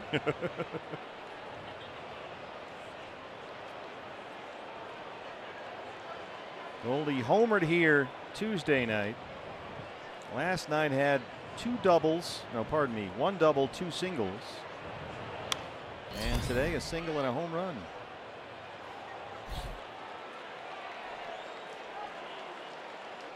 Here's Chris Owings, who homered his last time up, a 3-run shot, his 9th of the year.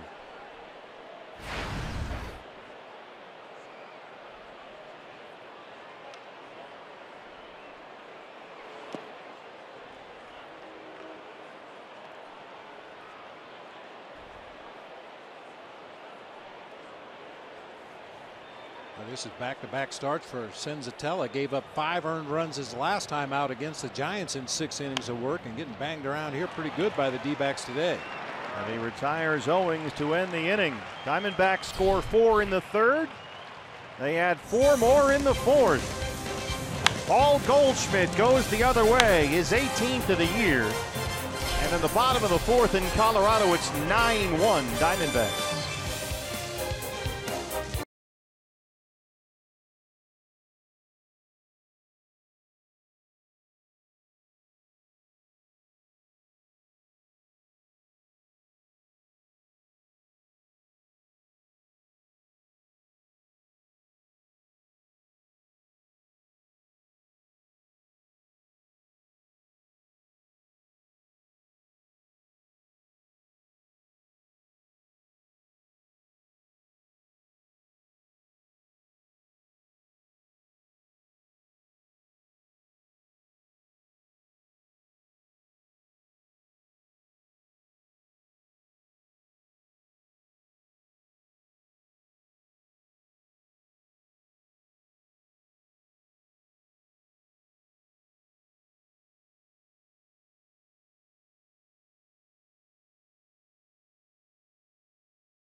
Coming home after this one, fans. Enjoy afternoon baseball at Chase Field with matinee pricing on your tickets. We start Monday, June 26th. A matinee against the Phillies, 12:40 start at Chase Field. And then the Cardinals on Thursday the 29th. Get your matinee tickets right now, dbacks.com/matinee. Nolan Arenado leads off the Colorado 4th against Zach Godley. Arenado singled his first time up. 9-1 Diamondbacks. 9 runs on 8 hits.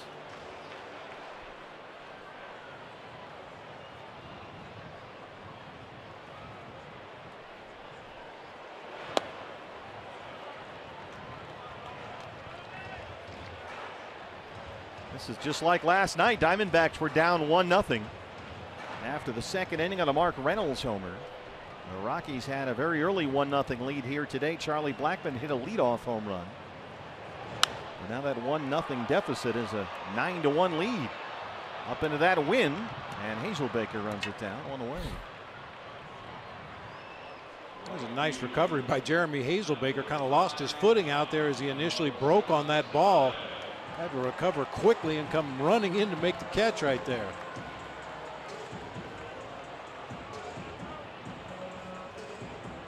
Sky's starting to get pretty gray again over us at Coors Field. There is some weather in the area expected around 4 o'clock local time, but that forecasts here mean nothing. It's exhausting. Cargo.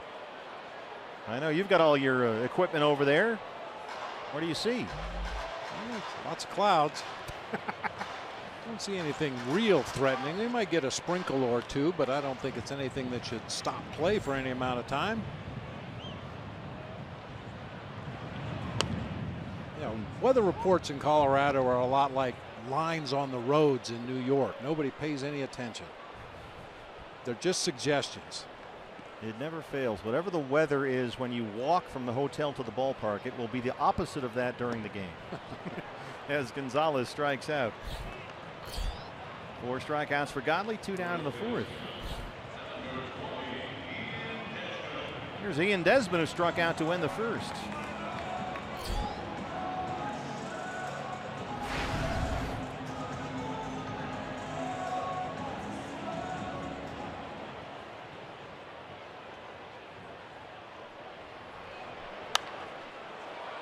That's drifting near the seats. Goldie over there, and he runs out of room.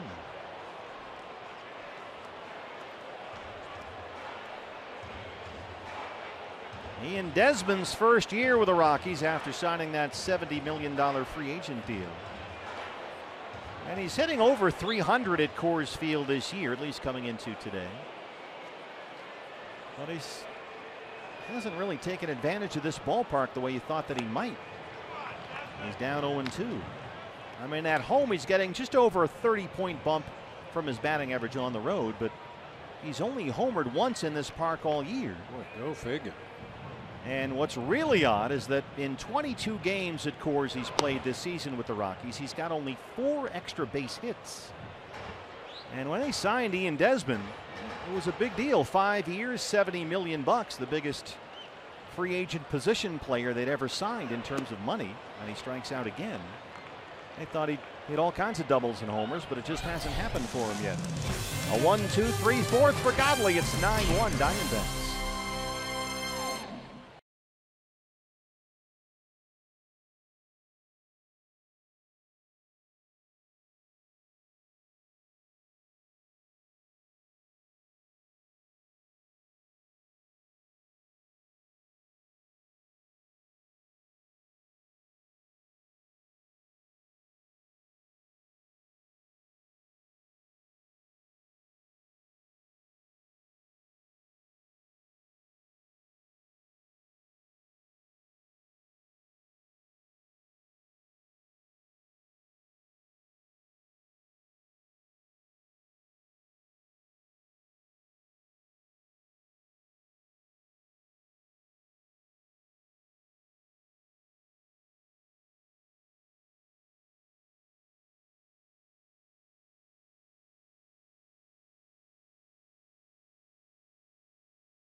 A 9-1 lead over the Rockies. Time to take a look back at this day in baseball history, brought to you by Geico. This one gives hope to all retired players.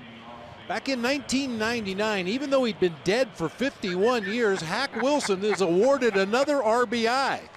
His record total was 190. Now it's 191. I'm hoping that somebody's digging through the records of the Giants back in the 80s and find me a few more hits and homers and RBIs too. This guy's dead. Well, cross him off the list. The Herminator. He has singled, scored a run, and struck out. Chris Herman leads off the fifth. Against Antonio Senzatella, the rookie. Second in the National League with 9 wins, but he's given up 9 runs here today.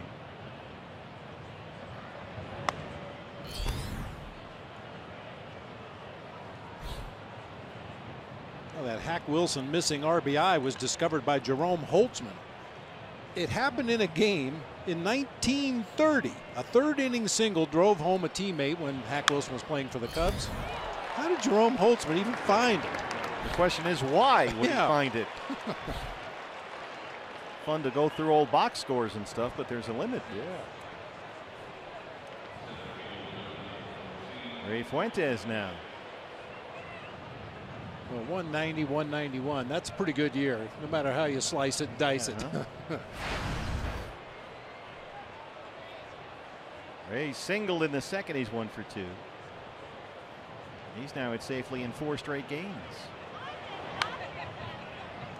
When A.J. Pollock comes back, and he's going to, they believe, play another game with Reno tomorrow.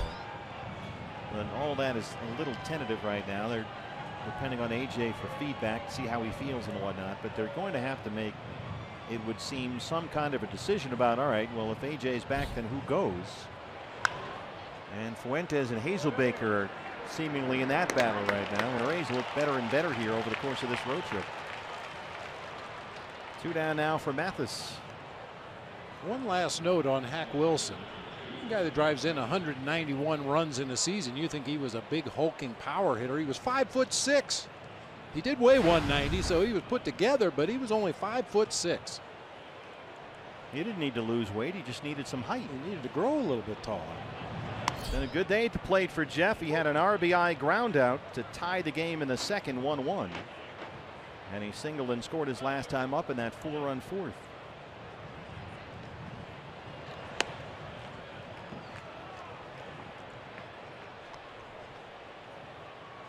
Antonio Senzatella has not had too many days like this, especially in this ballpark where he has excelled.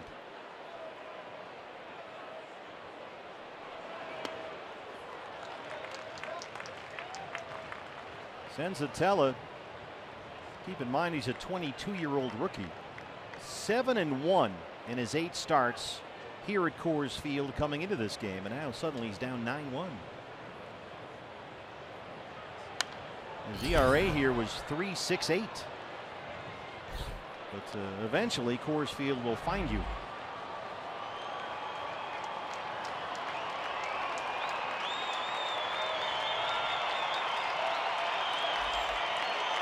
One and two on the Diamondbacks catcher, Jeff Mathis.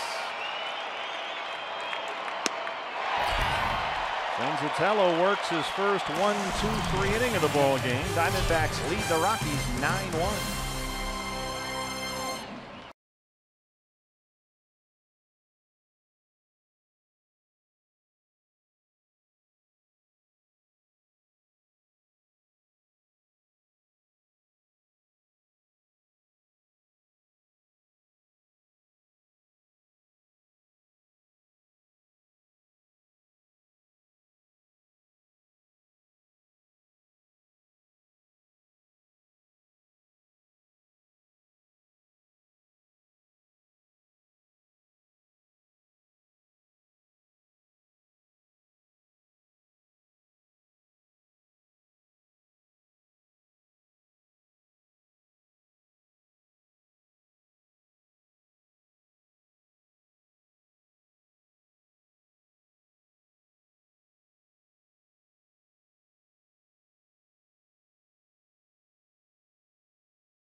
(9-1) bottom 5. Fans, don't forget, vote today, vote tomorrow, vote all the time for the Diamondbacks, your 2017 All-Stars, with the Esurance MLB All-Star Game ballot. Go to dbacks.com/vote and catch all the excitement of the 88th MLB All-Star Game, presented by MasterCard from Marlins Park in Miami, July 11th, live on Fox.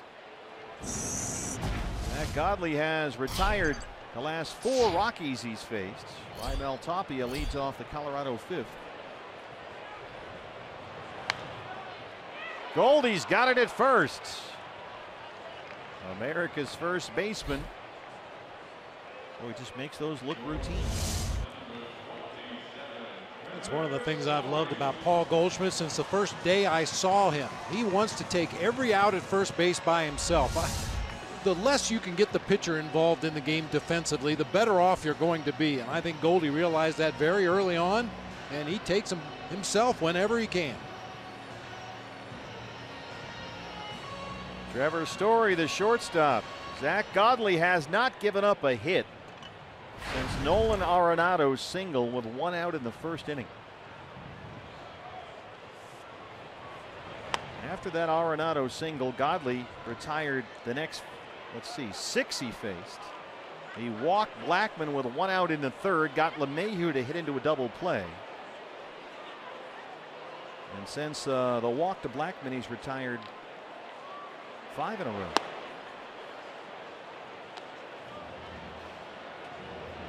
So far, just 1 run allowed on 2 hits, 1 walk, 5 strikeouts.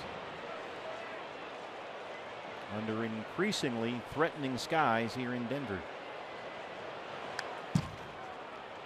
I don't like the look of that behind the left field foul pole.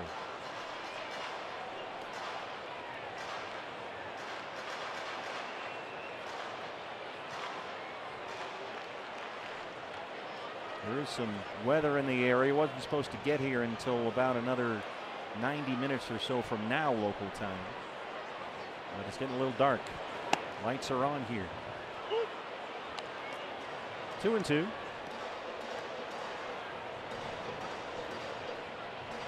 Godley, after that 26 pitch first, in which he really labored, gave up the leadoff homer to Blackman. 10 pitch second, 16 pitch third, 10 pitch fourth.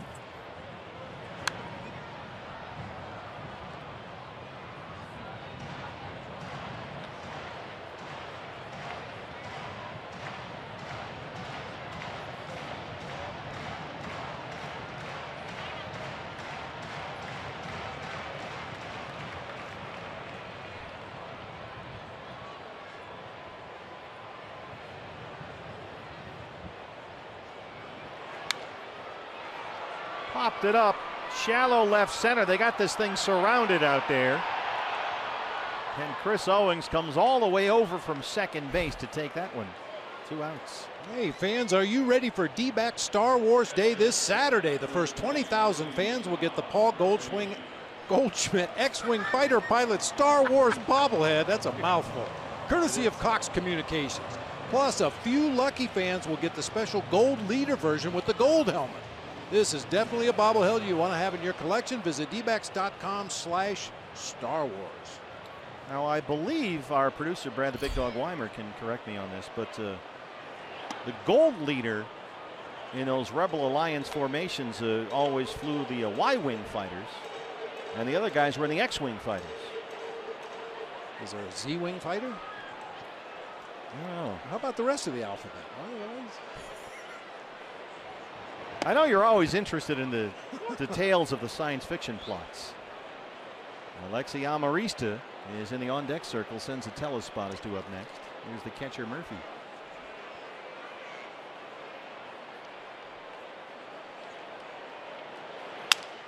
Oh, just shattered the bat. Rolls it to short for Ahmed. Zach Godley has set down 7 straight. He leads it 9-1.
Diamondbacks offense here at Coors Field. And we finally, Bob, get to go back home after this one, after a second long road trip in the last month or so. What's next brought to you by CenturyLink. Nice long homestand at Chase Field, 4 against the Phillies, 3 against the Cardinals, and then we see these Rockies again coming up next weekend. And that little hiccup to LA for 3 days over the 4th of July, and then right back home again. It's about time. There's some switcheroo in the Rockies dugout. Trevor Story comes out of the game, replaced at shortstop by Alexi Amarista. And the new pitcher is the right-hander Scott Oberg, his 33rd appearance. We saw him work 2/3 of an inning in the series opener Tuesday. Zach Godley, the pitcher, leads off the Diamondbacks 6th. So Amarista bats 9th, pitcher spot now 7th in the Rockies order.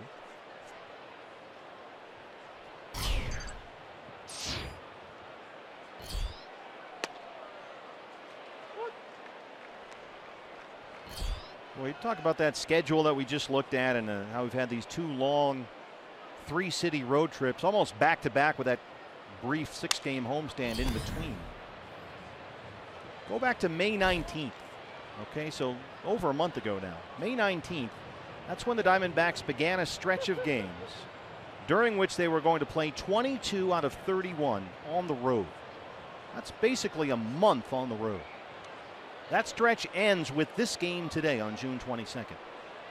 So if this score holds up, 22 out of 31 on the road, they'll have gone 22-9 in that stretch. That's impressive. That is very impressive. And, you know, they haven't just been bludgeoning opponents either. A lot of the games early on this road trip were 1-run ball games, closely contested. Every at bat, every pitch was so vitally important. Diamondbacks were able to win some close ones. And once the offense gets it cranked up, we know what they're capable of doing. So just scratch the surface. But what a great 31-game run. Got to finish this one off first, though. 0-2 on Godley. A 31-game run during which you play 22 on the road and you go 22-9.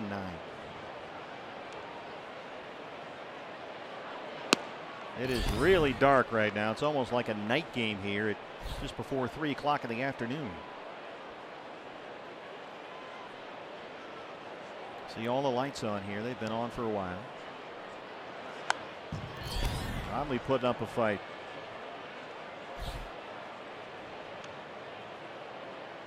Now we got some thunder off in the distance.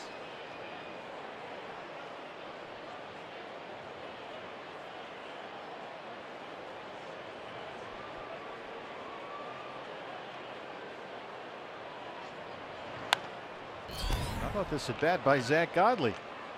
Nice. Taking his cue from the rest of the D-backs offensively, grinding out an at bat.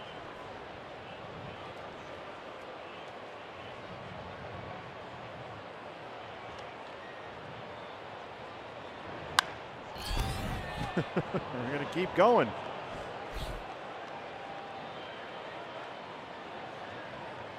A win today would move the Diamondbacks record to 46-27, the best start in team history.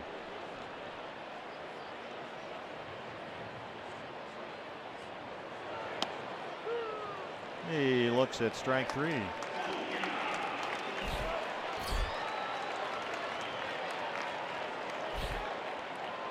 Been a terrific day for Jeremy Hazelbaker, the start in right field today, batting in the leadoff spot. He has walked twice, singled, and scored 2 runs.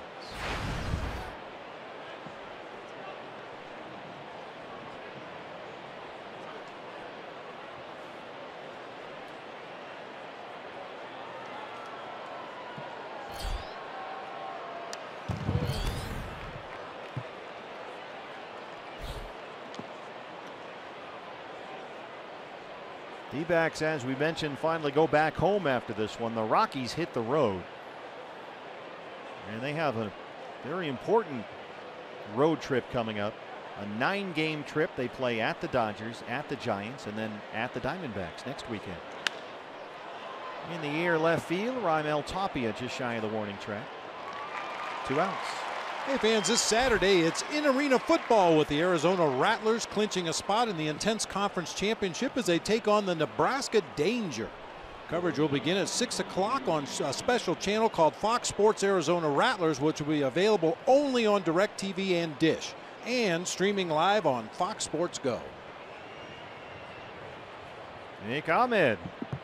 Nick in the 2-hole today. An RBI single his last time up.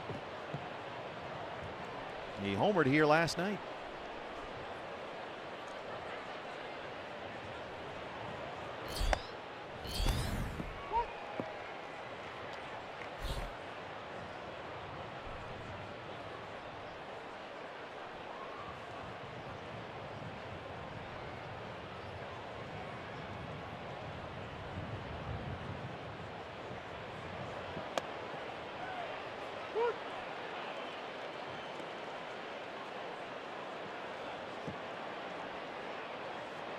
D-backs with a win will move into a tie with Colorado in the National League West. It'll be a half game behind the Dodgers for the division lead. LA hosting the Mets again tonight at Dodger Stadium. Starting to get a little rain now.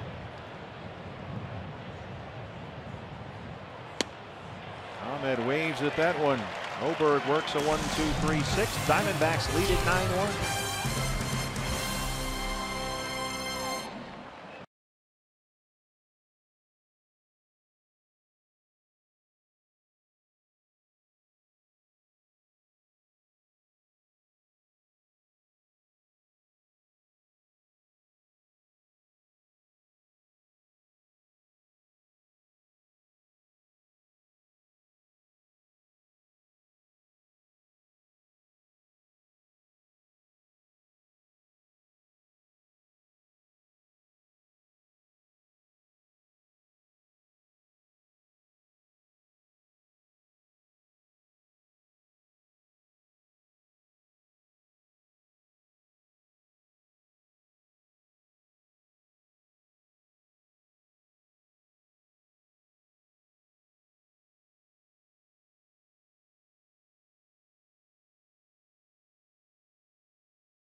Diamondbacks raining all over this Rockies parade. 9-1 in the bottom of the 6th inning. D-backs fans, don't forget, come out to meet Jake Lamb. That's coming up Saturday, June 24th, just 2 days from now at the Tempe Cox Solutions Store.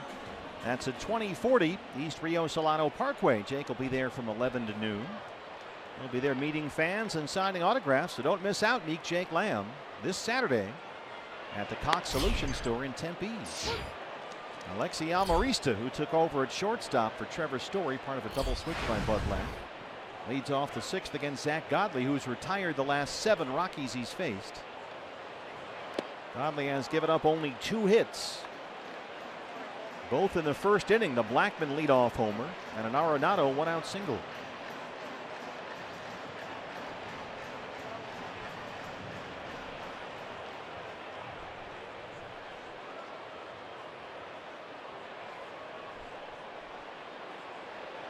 Godley has retired 13 of the last 14 Rockies hitters.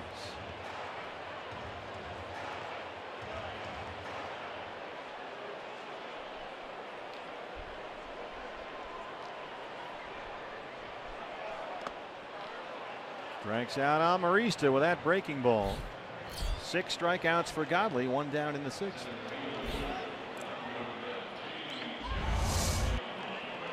You see that Tumbling rotation on that curveball that ends up hitting right in front of home plate. Amarista swung at one very similar to that earlier in the at-bat.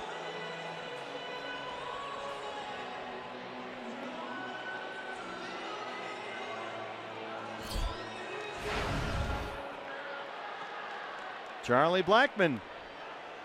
A home run and a walk. His leadoff homer, the Rockies' only run so far.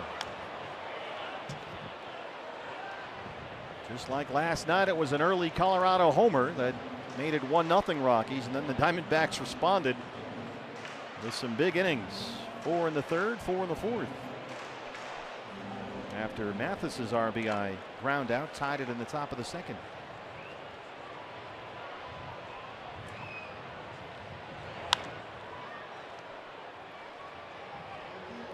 Right behind Tony Diaz, coaching at first. 0-2 on Charlie Blackmon.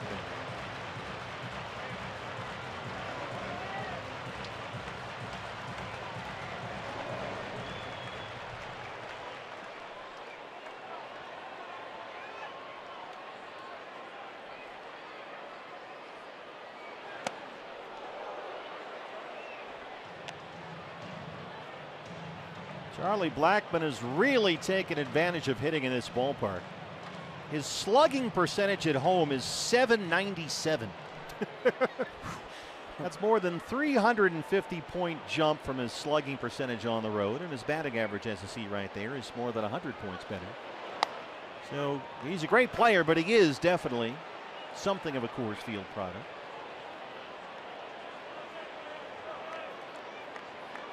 I mean, you're looking at a guy who's second in the majors in runs scored, 8th in the majors in RBIs, second in extra base hits. Godley strikes him out. Now 7 strikeouts for Zach, 2 down.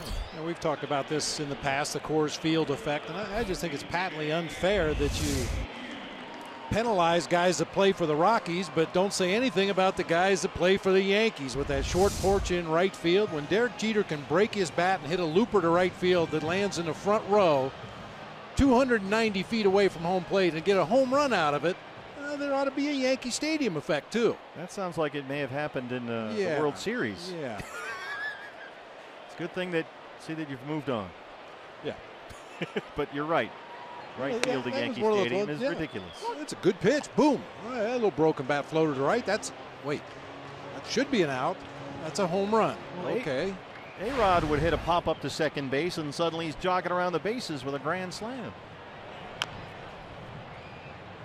But every ballpark has its quirks. Yeah. Now, as our director Phil the Iron Horse Malika points out, not really an issue for Aaron Judge. Oh, no. If you hit him 500 feet to any part of the ballpark, I guess it doesn't matter where you play. He hits him to Staten Island.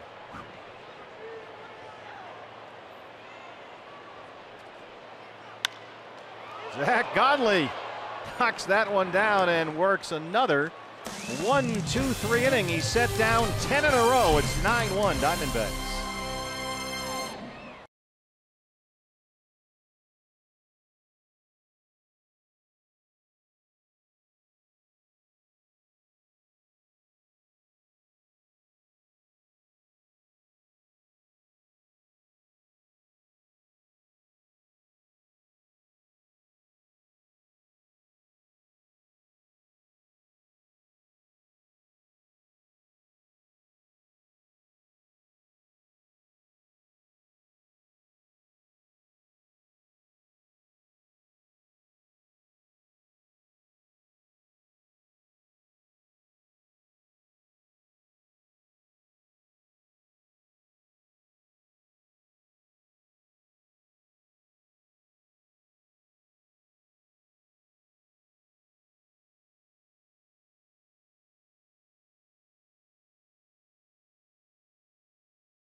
High-speed highlight, 4th inning, Goldie gone. There it goes, number 18. Diamondbacks with 4 in the 3rd and 4 in the 4th. But before the game today, here's another highlight. Goldie signing autographs. And check out the reaction from this young Diamondback fan.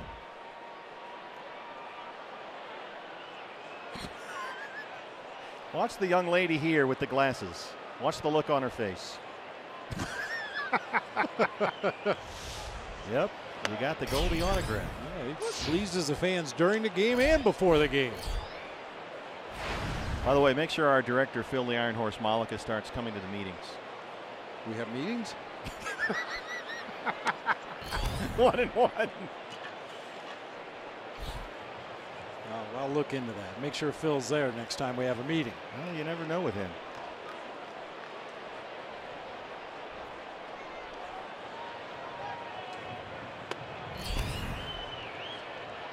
Goldie today has knocked in 4. He's got a single, a homer, 4 RBIs. He scored twice. He had a 3-hit night last night.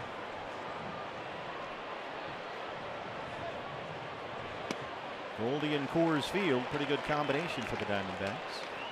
2-2.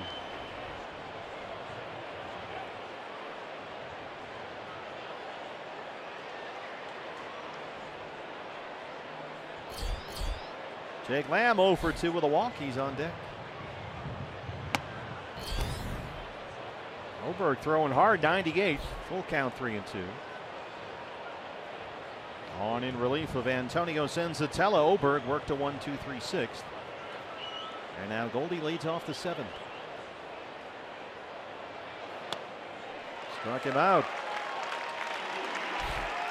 Hard slider from Oberg. It's his 3rd strikeout. Yeah, a slider that didn't take a lot of break. He started on the inside part of the plate, kind of stayed in there. He just swings right over the top of that one. Jake Lamb. Let's see, Goldie now has 64 RBIs. Jake has 61, so it's now Goldie Lamb 1 and 2. LeMahieu well back on the grass at 2nd. That's fouled off. Although Jake walked and scored in the 3rd, so he's now reached base safely in 17 straight games.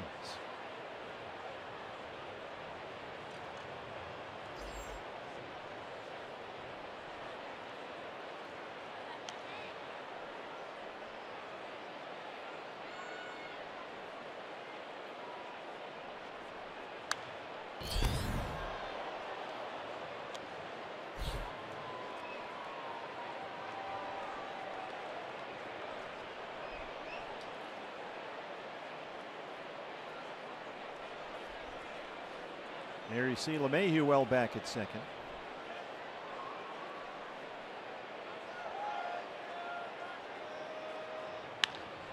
And once again, LeMahieu is there. 2nd time he's taken a base hit away from Lamb today.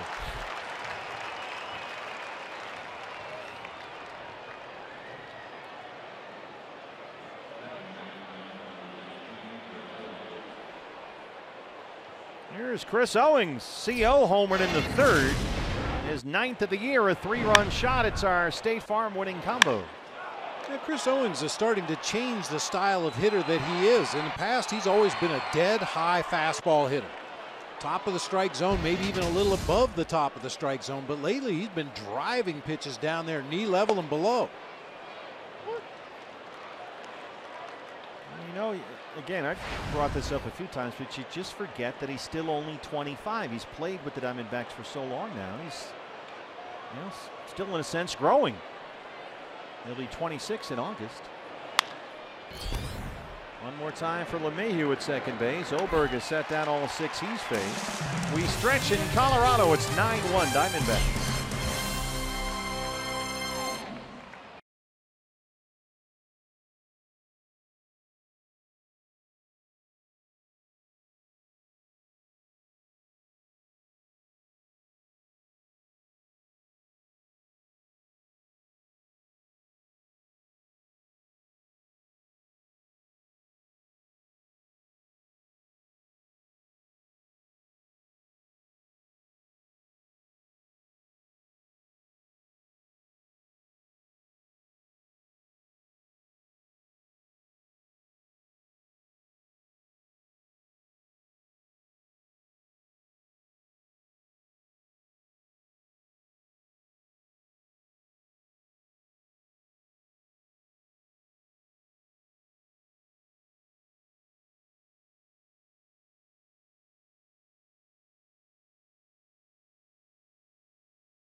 day in a row. 9-1 as we start the home half of the 7th inning. And fans were set to welcome back former D-back greats like Gonzo, Matt Williams, Augie Ojeda, Willie Bloomquist, and a whole lot more of your favorites at the annual alumni game. It's coming up Saturday, July 8th. Now, this year's alumni game will start at 4:30 in the afternoon. That's before the game D-backs versus Reds. So get there early, get the collectible cup set, courtesy of Sanderson Ford, and get your tickets at dbacks.com/alumni. They'll put some lineups up there. Now, you are usually involved in that game as the commissioner. Yes, I'll be the commissioner once again this year. May have some pace of play rules to impart to the guys. Oh, Goldie scoops that one off the bat of Arenado, and Zach Godley has now retired 11 straight. Godley is now set down 17 of the last 18 Rockies batters. He's not given up a hit since Arenado's one-out single in the first inning. In fact, since then, the Rockies have had only one base runner against him. That was a walk by Blackman in the third, erased on the LeMahieu double play ball.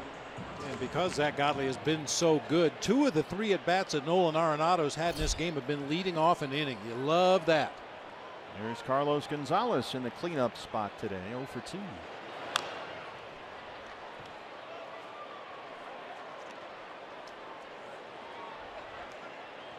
So during the alumni game, no mound visits? Oh, no. What about infielder pitcher conferences when they change the signs? Forget it. Those are out too? Wow. You're kind of a hardline commissioner. 5 seconds between pitches. He's not allowed to step out of the batter's box at any time. Kind of a quick pitch clock, isn't it?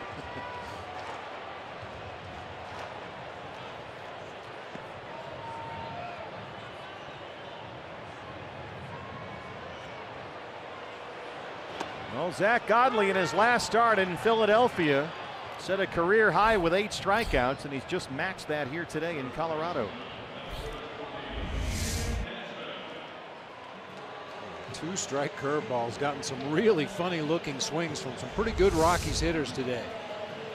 That curveball has become a tremendous weapon for him. You're never really sure, however, when you're pitching at Coors Field, how it's going to work, how the curveball's going to break on a given day. Some days it takes the break and looks just like your curveball at Chase Field or PNC Park or Great American Ballpark or anywhere else in the major leagues, but other days it just can't get it to take the break. And Desmond fouls that one off. Well, Godley, since the start of last season, has recorded nearly 70% of his strikeouts with that curveball. And that ranks him 4th in the majors over that span in terms of getting strikeouts with the curve. So it's a big swing in this pitch for him. Hazelbaker in the right field corner runs that one down. Zach Godley has retired 13 consecutive Rockies and leads it 9-1.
We head to the top half of the 8th inning. Zach Godley seemingly on cruise control here this afternoon. Hey fans, anytime the D-backs score 5 runs or more, Taco Bell is giving away 3 free tacos with the purchase of a large drink between 4 and 6 the following day at participating locations. Chris Herman will lead off the Diamondbacks 8th inning. New pitcher for Colorado, the left-hander Jake McGee, his 31st appearance of the year. A very good 2.45 ERA, but he's been a little shaky lately. And a 14-inning scoreless streak snapped on Thursday, gave up a 3-run home run in the 8th inning of that game. And then Sunday against the Giants gave up 3 runs, so a few bumps in the road lately for this Rocky left-hander.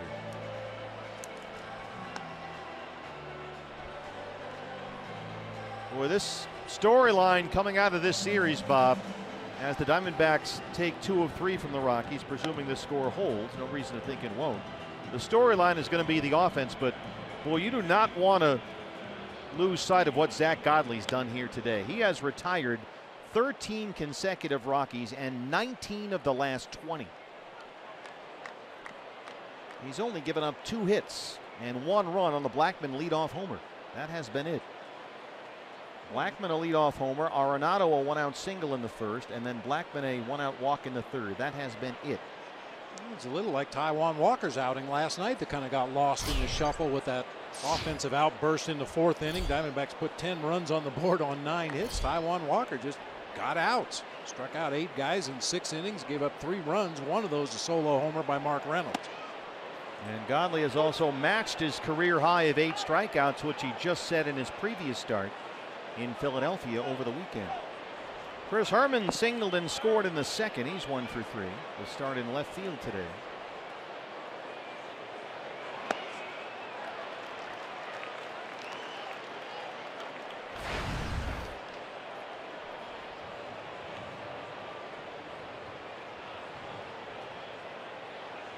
D-backs will improve to 3-3 here at Coors Field this season.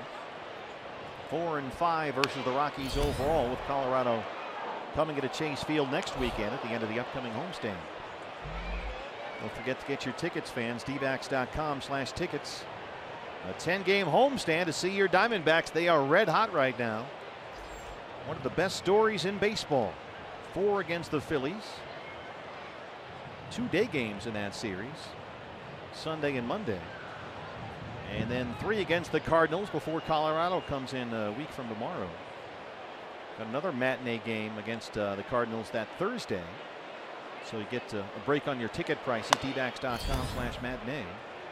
Got the Goldie Star Wars bobblehead day coming up on Saturday. So there's a lot going on. Part of a 10-game D-backs homestand. dbacks.com/tickets. Should be a great atmosphere when we get back there. People fired up in the Valley talking Diamondbacks. Yeah, a lot of the fans here at Coors Field watching the Diamondbacks wearing their Sedona red. Some of them have the old school purple on, but they're all fired up for the D-backs here in Colorado. I actually ran into a vendor down on the concourse level that very quietly confessed that he was a Diamondbacks fan. You hold him under a light? Yeah.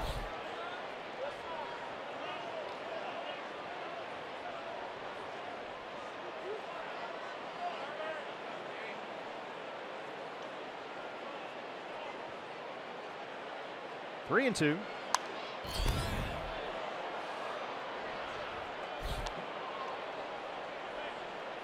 Well, the Diamondbacks will finish up this 8-game road trip 7-1. They'll improve their road record. Remember, this team, which everybody said couldn't win on the road, they'll improve their road record to 20-18 on the year. They'll be tied with Colorado in the division.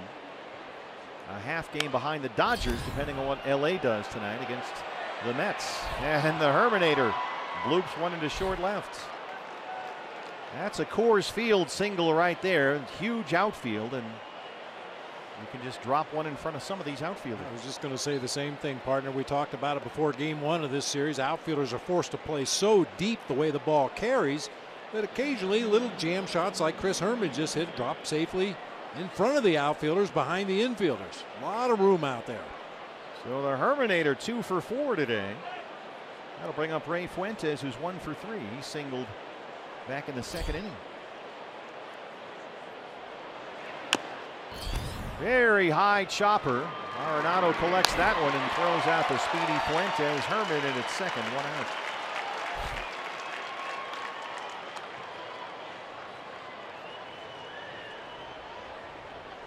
Good day at the plate as well for Jeff Mathis. He tied the game in the second after Blackmon's leadoff homer with an RBI ground out, and then he singled and scored in the fourth.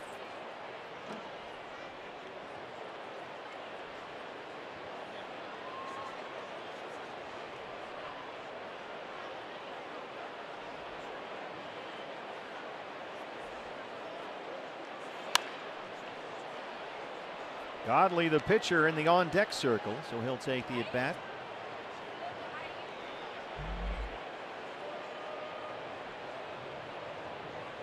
Considering he's retired 19 of the last 20 batters he's faced, no reason to take him out. Certainly not with a 9-1 lead.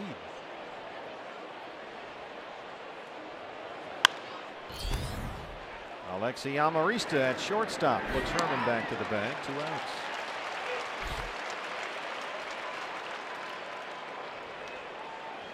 I don't know if I can ever recall a 3-game series where the Diamondbacks came here to Colorado and got the kind of starting performances they did out of their starters. Remarkable. I mean, we've talked about it in the past. It's not uncommon for a team to add a relief pitcher when you know you're going into Colorado for a 3-game series, just figuring you're going to need the bullpen help. But Zach Greinke, 7 1/3, the first game of the series. Taijuan Walker was strong through 6 last night, and Zach Godley's just cruising today. Haven't really needed to use the bullpen very much. We're in the 8th inning of the 3rd game of this 3-game series, and the Diamondbacks have used 3 relief pitchers in the entire series. Archie Bradley worked 2 1/3. Delgado worked 2 innings. McFarland 1 last night, and Godley has gone the distance here today. Patrick Corbin gets the start tomorrow against the Phillies at Chase Field.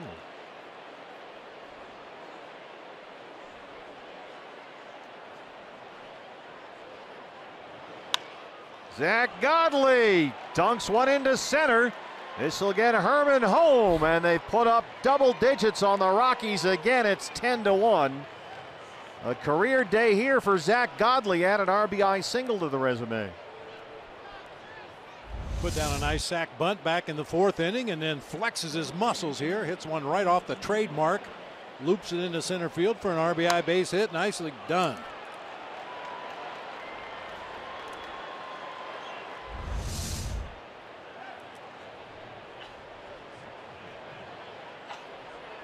It's 10-1 ball game. Jeremy Hazelbaker, who has walked twice, singled, and scored twice, will be the hitter.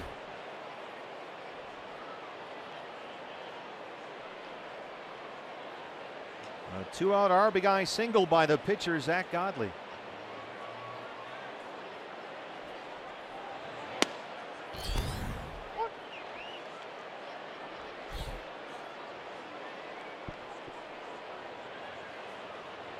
D-backs beginning play today. A game and a half behind the Dodgers for the National League West lead. LA home again tonight against the Mets. Bullpen still busy for the Rockies. Anderson just off the DL.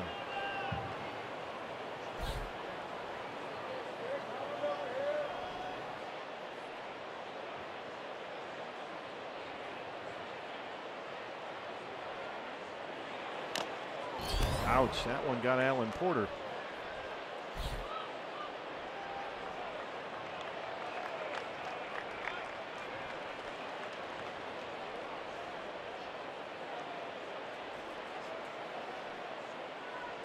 I'm still amazed that Major League Baseball hasn't required the plate umpire to wear a helmet under the mask. You make the base coaches wear helmets as a safety precaution. Oh, under the mask, not the catcher's mask. Oh, no, no. I got you. Yeah, you see he just has a soft cap on underneath the mask behind the plate. Now granted, the umpire's a little bit farther back and a little bit more out of the line of fire when it comes to bats on the backswing or things like that, but it seems to make a lot of sense that the umpire behind the plate should be wearing a helmet too. Well, that sounds like something that would have to be collectively bargained. Oh, sure.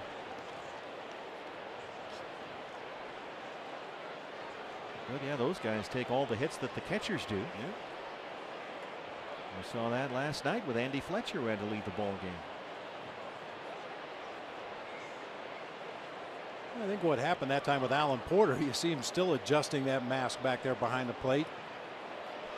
He wears that soft cap with the bill pointed forward, so when the ball hits the mask, it drives that bill of the cap back into his forehead. He keeps rubbing right underneath the band on his forehead. And you can see there's not a lot of room between the mask and the tip of the cap.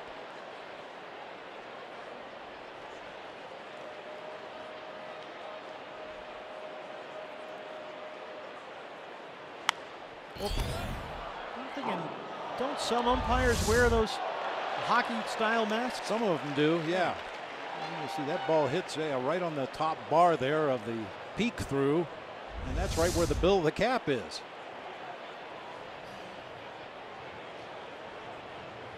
Yeah, a lot of the umpires have gone to the hockey-style mask, which, as you can clearly see right there on Tom Murphy, you've got protection on all sides and the back. That's out of play. And those goalie-style masks have really improved since they initially came into the ball game. Mike Matheny was forced to retire early, and he thinks it was because foul tips off that hockey-style mask. They've added a lot more padding, a lot better padding on the inside of those hockey-style masks, and I haven't heard any complaints in the last couple years about those particular masks. Still 2-2 on Hazelbaker, and there's the fastball for a strike. But Godley's RBI single makes it 10-1.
Here at Coors Field by D-back starter Zach Godley, our Chaz Roberts air conditioning and plumbing cool plays of the game.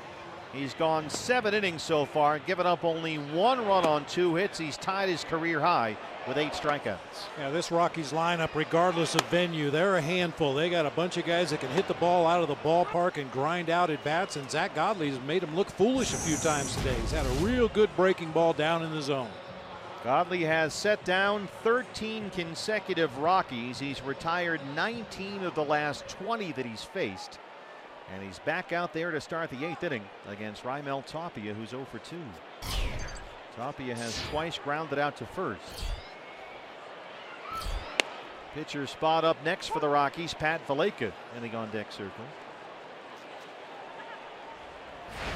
Godley has been so efficient, he's thrown a total of just 40 pitches over the last 4 innings.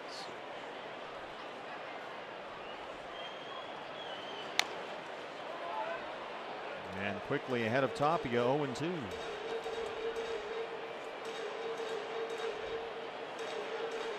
There is action in the Diamondback bullpen with Godley approaching 100 pitches. Andrew Chafin, the left-hander, back there with bullpen coach Mike Fetters.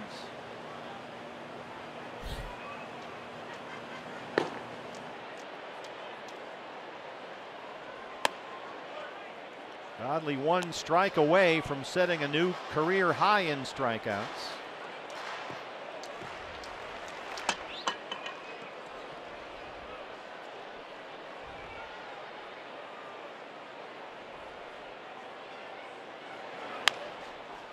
Just over the glove. Owings at second. Not going to get the speedy Tapia, and CO realized that and decided no throw was the best play. Just the 3rd hit given up today by Zach Godley.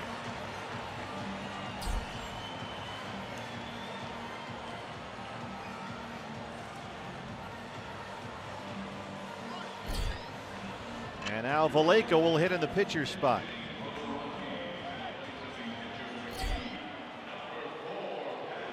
Matt Vallejo, 240 and 5 homers. He checked into last night's blowout win. Late in the game, he went 0 for 2.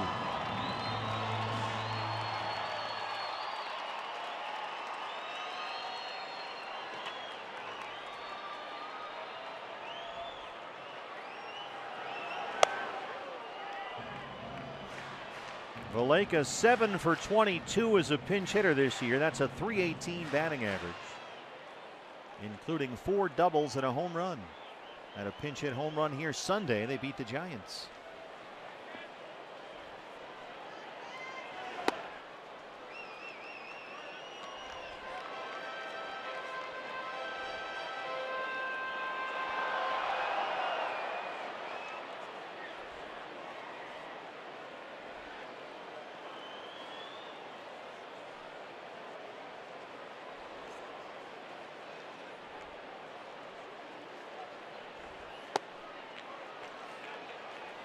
Zach Godley has not gone over 100 pitches in any start this year.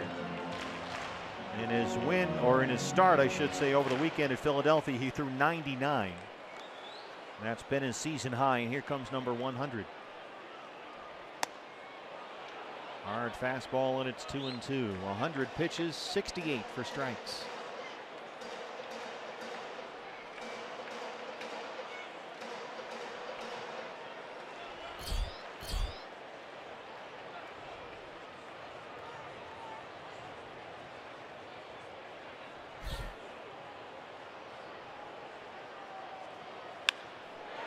Vallejo lines it into the left field corner. Tapia can absolutely fly.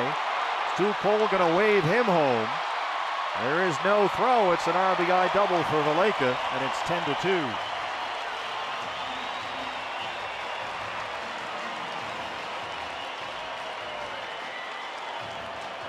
They left a breaking ball on the inside part of the plate that time for Vallejo, who had swung through fastballs earlier in the count.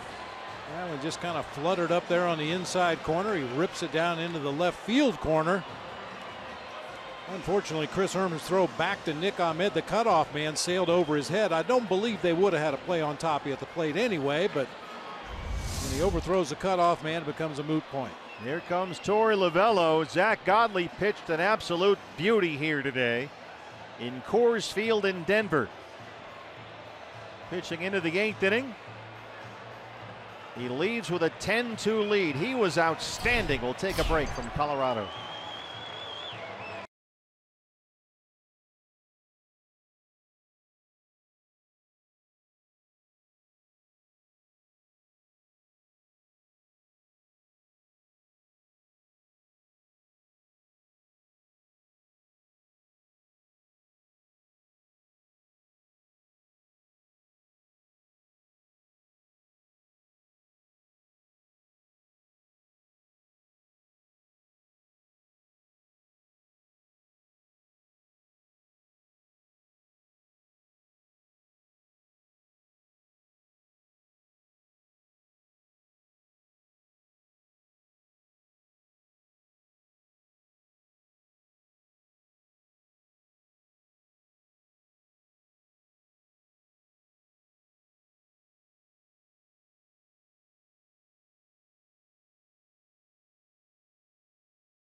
This guy competes. He competes his rear end off every time he goes out there. Sometimes he's got A+ stuff and he dominates an opposing lineup. Other times he's got C+ or B- stuff and he'll still go out there and keep you in the ball game. 7 out of his last 8 starts have been quality starts.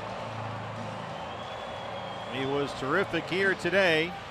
He leaves with nobody out in the 8th inning, responsible for Valaika at second. And the gas line call to the bullpen answered by the lefty Andrew Chafin. A 1.90 ERA in 31 appearances. Here's the Rockies catcher Tom Murphy, who's 0 for 2.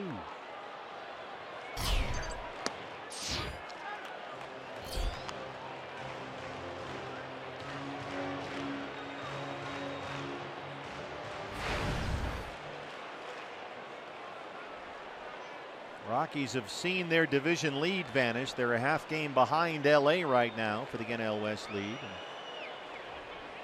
Going to leave here seeing them even in the standings with the Diamondbacks as they head out on a 9-game road trip through the NL West. They'll be in LA, San Francisco, and Arizona. So maybe this Rockies reckoning has arrived. Diamondbacks beat up 2 of their best rookies. Jeff Hoffman last night, Antonio Senzatella here today. J.J. Hoover starts to get loose in the bullpen.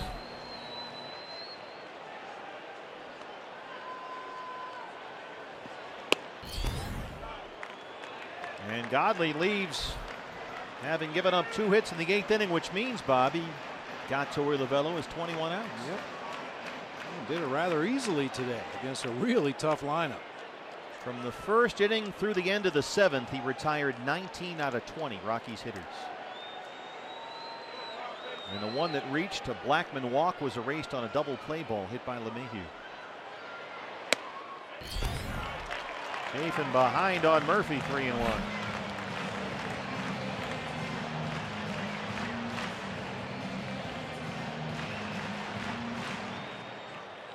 And we didn't see any Coors Field effect today on Zach Godley. His velocity in his last inning was just as good as it was in the 1st inning. A lot of pitchers say it's the next start where they really feel the Coors Field effect. We'll keep an eye on Zach next time out. And we talked about how much of a weapon that curveball has become. And in his last 2 starts at Philadelphia earlier on this road trip, and now here he's matched career highs with 8 strikeouts. To go along with that outstanding ground ball rate. Full count on Murphy, 3-2. Valaika, the runner at second, still no outs.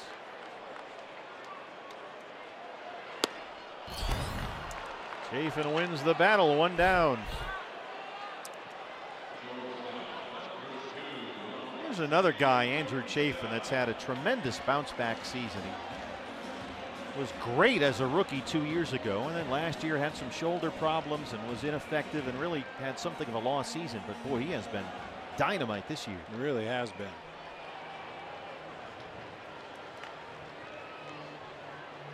Amarista took over at shortstop midway through for Trevor Story, part of a double switch by Bud Black.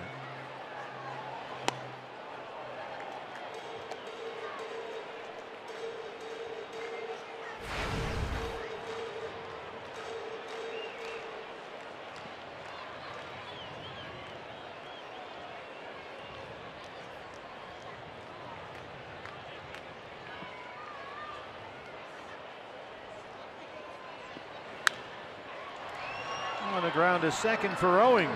Valaika's into third, 2 outs.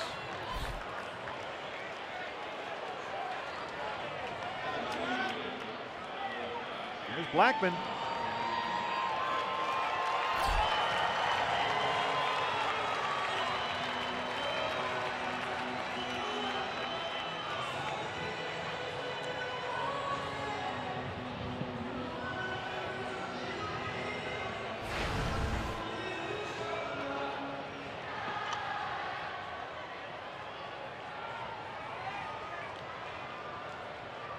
Leadoff home run off Zach Godley.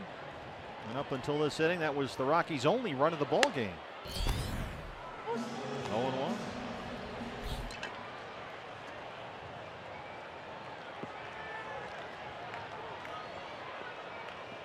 The Blackman beard in effect.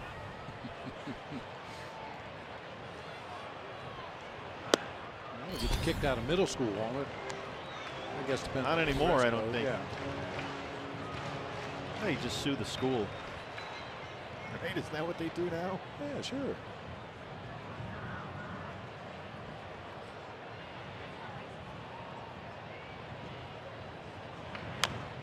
I think it's good. He plays in Denver. You know, we're in the Rocky Mountains. He's got kind of a mountain man look to him. Kind of a Jeremiah Johnson thing going there, you know. Early Robert Redford.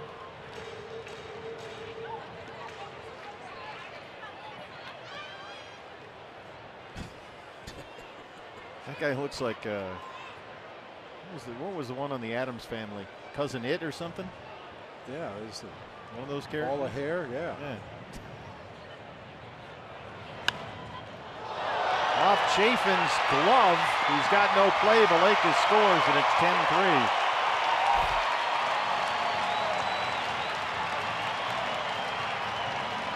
So even on a day where the Rockies have done almost nothing offensively, Blackman finds a way to knock in 2 runs.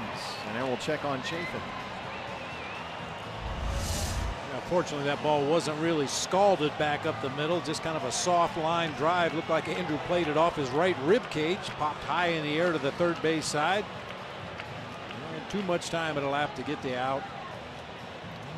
A couple of right-handers coming up, so Torey Lovullo will go to J.J. Hoover. And we'll go to commercial break here in Denver. Diamondbacks lead the Rockies 10-3.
Butcher doesn't look, Bob, like Andrew wanted to come out of the ball game, but as you mentioned, the starters done so well here in the series. Some of these guys need some work, so J.J. Hoover's on. Yeah, you know, we had 3 off days on this road trip, so the bullpen has not been overtaxed by any stretch of the imagination.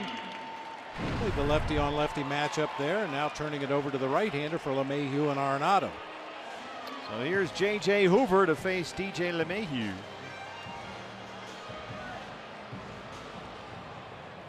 JJ 30 appearances. You saw the ERA. He's had some rough outings lately. Not quite as effective in recent outings as he had been for the first 2 months of the year.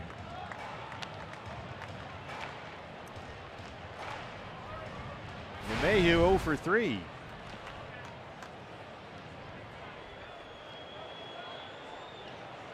They may have to do some maneuvering with the bullpen because I tell you what, if you've seen Ruby De La Rosa's numbers in the minors lately, Ruby is dealing. And I think there's an opt-out in his contract because he re-signed a minor league deal that they have to call him up by a certain date, otherwise he can bail, and that date is approaching quickly. LeMahieu was single into right center. So that decision may be forced upon them pretty soon.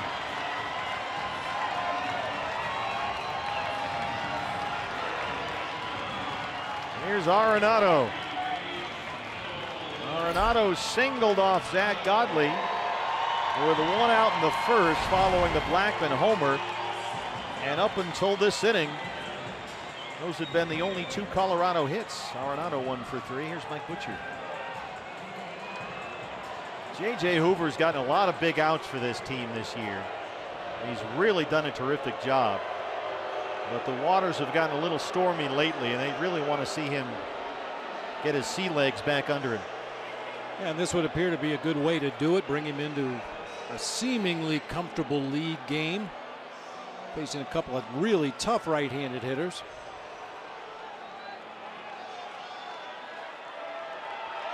Bullpen will get busy again for the Diamondbacks as the former Rocky, Jorge De La Rosa, starts to get loose. As we got Arenado here for Hoover, and then the lefty Cargo on deck.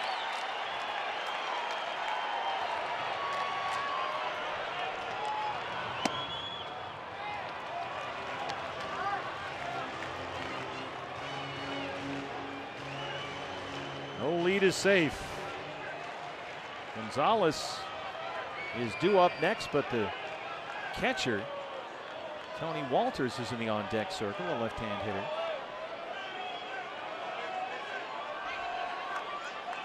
Blackmon at second, LeMahieu at first, and 2 runs in.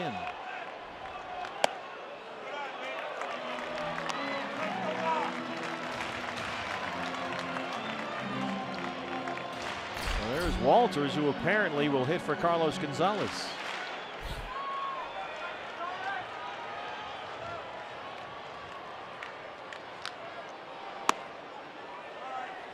That's a strike, 2-1.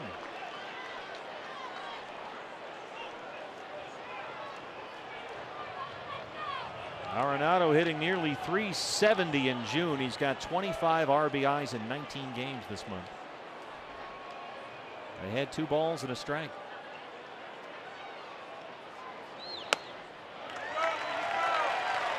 Well, Hoover gave up the base hit to LeMahieu, now behind on Arenado, 3-1, and this is sort of the way it's gone for JJ lately.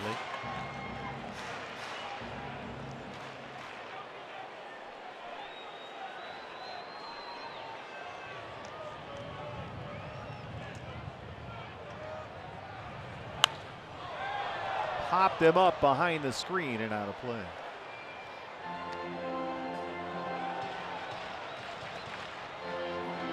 Part of the issue for J.J. Hoover recently has been teams just aren't swinging at that slider that he starts on the outside corner and sweeps it off the plate low and away from a righty.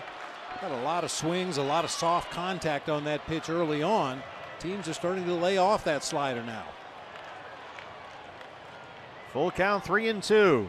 Runners on the move. Arenado laces one to Ahmed at shortstop. And Hoover gets out of it, but the Rockies get 2. We head to the 9th. It's 10-3 Diamondbacks.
Ninth inning. Charlie Blackmon's been busy once again for the Rockies offensively. A home run in the first, an RBI single in the eighth. He also drew a walk in the third. Look at the location of the two pitches he got hits on. The one on the left against Godley was a home run. The one on the right against Andrew Chafin, a line drive that hit him in the chest and bounced over to the third base side. Both pitches well below the bottom of the strike zone. Stop it. Just stop it. Ninth inning here at Coors. What do you do about that sabermetrically? Ask Brian Kenny. That's a pitch that's not supposed to be hit out of the ballpark, let alone a base hit. Well, here's the left-hander Tyler Anderson, who was reinstated from the DL before the game today. They sent right-handed reliever Carlos Estevez back down to AAA Albuquerque. Anderson has been out on the 10-day disabled list with left knee inflammation. In fact, he's been out for a while. He went down on June the 6th, so now he's back. Defensive changes behind him. Pat Valleca takes over at shortstop for Alexi Amarista, and Amarista moves out to right field, replacing Carlos Gonzalez. Nick Ahmed will lead off the ninth.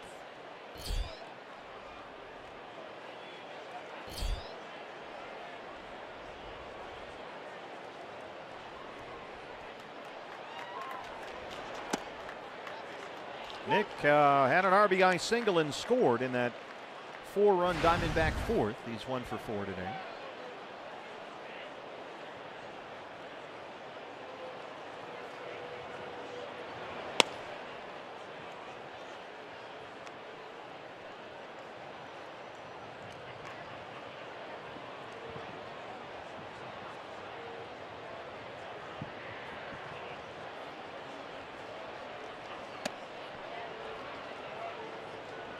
Two and one.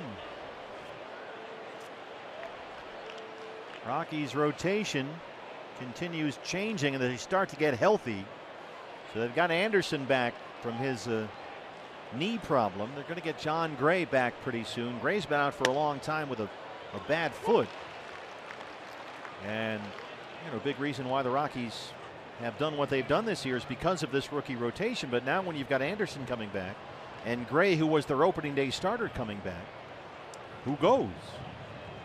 That's the big question in Colorado right now. Kyle Freeland will face the Dodgers tomorrow night. Tyler Chatwood will pitch in LA on Saturday. You've got Senzatella, you've got Herman Marquez, who pitched the opener here Tuesday. You've got Hoffman, who we saw last night. They're running out of rotation spots. Desmond from first runs out of room. And Bud Black has insisted it'll be all based on performance. That's how they'll handle it. There's John Gray. He's been down for a long time with that bad foot. He looked like he would be in line for a big year this year.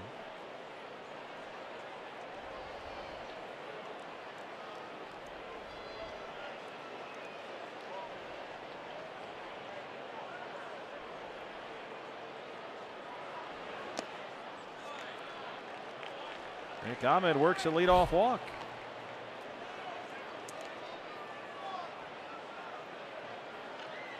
And if and when Chad Bettis comes back this year, the speculation is he'll go to the bullpen initially, get some arm strength built up, and at some point he'll be ready to come back into the rotation.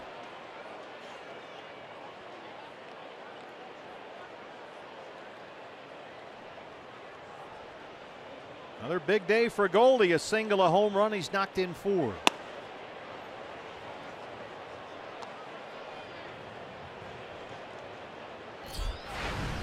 Yeah, John Gray has been out since the middle of April with that stress fracture in his left foot.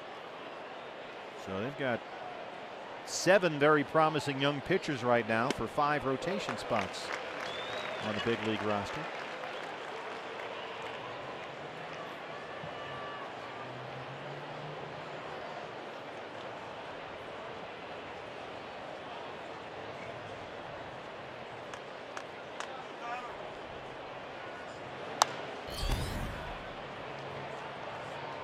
Personally, I think Bud Black and the Rockies are going to need all the pitching depth they can get in the second half of the season. As good as some of these young pitchers have thrown the ball early in the season, the advanced scouts are going to catch up to them a little bit. The Coors Field effect is going to catch up to them a little bit.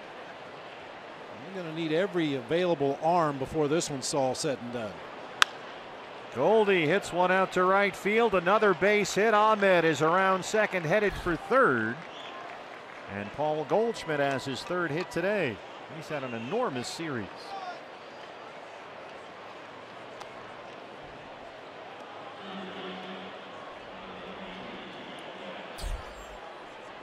Goldie 3 hits today.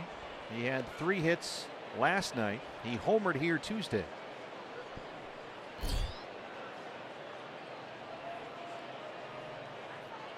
Jake Lamb needs a base hit. He walked and scored in the third.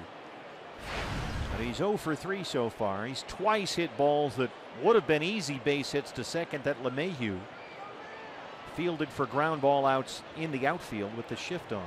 No shift this time for Lamb, and that's fouled off at 0-1. Yeah, Jake Lamb did draw a walk and score back in the third inning, but he is the only D-backs player, including the pitcher spot, without a hit today.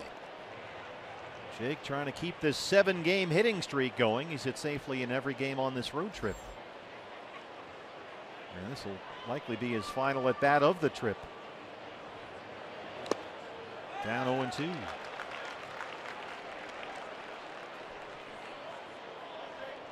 Jake 8 for 59 versus lefties this year. That's a 136 batting average. He has homered twice off a left-hander this season.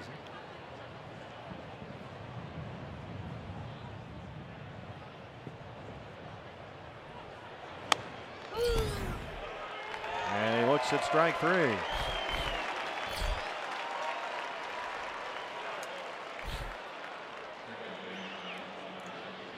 Chris Owings.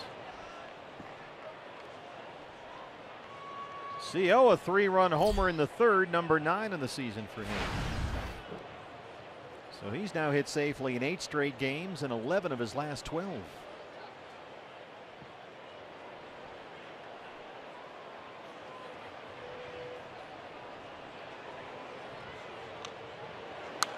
Diamondbacks, Bob, for a long time now, since Yasmani Tomas has been out, have been getting away with Chris Owings as a middle of the order bat. He's been batting for the most part 5th in the lineup. And you know, he's producing 16 games this month. He's got 14 runs batted in, so he's hitting like a middle of the order guy.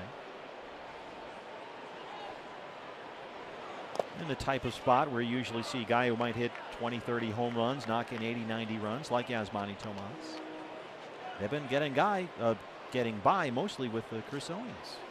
Yeah, figure Chris's numbers. If he continues at this pace the rest of the year, he'll be an 80 or 90 RBI guy. You're right.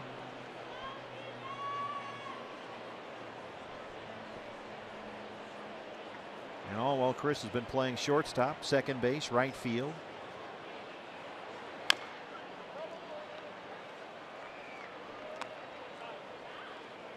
In fact, he started Tuesday's series opener here at shortstop. And the night off last night in there at second base today.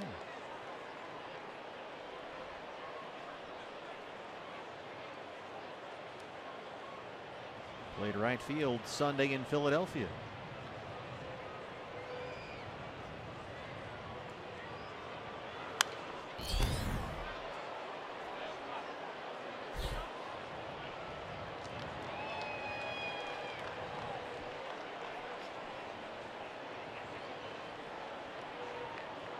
D-backs 10 runs on 11 hits. Looking to take 2 of 3 from the Rockies in this series. And head back home, dead even with Colorado in the standings, a half game behind the Dodgers for the NL West lead. Anderson gets his second strikeout, 2 down. Looked like a changeup fading down low and away from Chris Owings that time. He was right on everything else Anderson was throwing up there, that time way out in front of the off-speed pitch. Chris Herman has singled twice, scored twice. The left fielder today.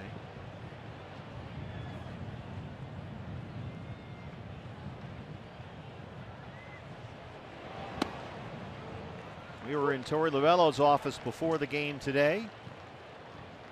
having our conversation, and he was talking about the bench guys.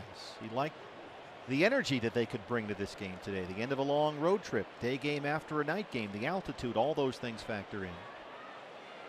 And he told us time for the bench guys to step up, give us some energy, and they've certainly done that. Hazelbaker, bat leadoff, walked twice, singled, scored 2 runs. Herman got the start in the outfield, singled twice, scored twice. The bomb squad has come through. Yeah, and we've talked about it many times in the past. If you expect the bomb squad to come through in the 7th, 8th, and 9th inning as a pinch hitter, they need to get some regular at-bats. See 4 or 5 at-bats in a ball game. See everything the opposing pitchers have to offer out there. I mean, it's one thing to take batting practice against Dave McKay at 10 o'clock in the morning, and it's a completely different thing to face a major league pitcher trying to get you out. So if you want these guys to come through in late game situations, you got to make sure they get some regular at bats. And as much as the fans want to see their guys, you know, you buy a ticket, you come to the ballpark, you want to see Goldie and Jake Lamb and A.J. Pollock and all the stars. And I think the reality of a 162-game season is the manager has to not only look at today's game, but tomorrow's game, next week, next month, October. And you get Peralta a day today. You get Drury a day today. Owings had the night off last night.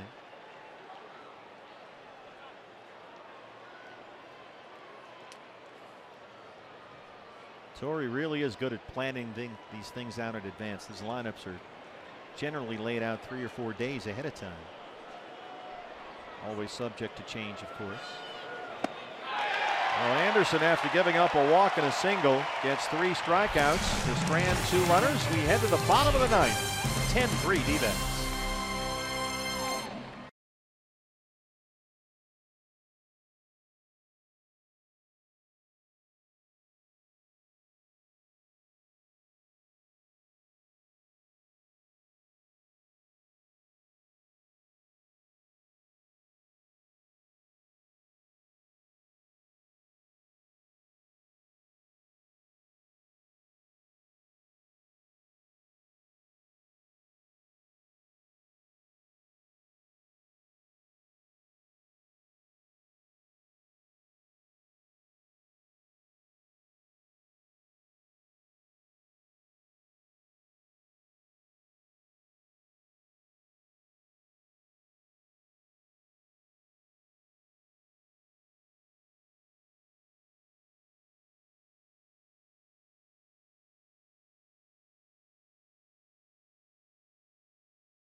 Our Gila River game summary. Zach Godley was outstanding here today.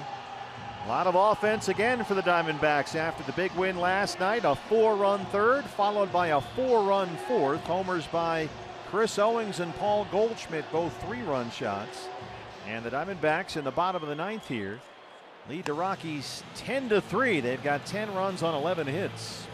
Now the pitcher spot will lead off for Colorado. That's 4th in the lineup right now.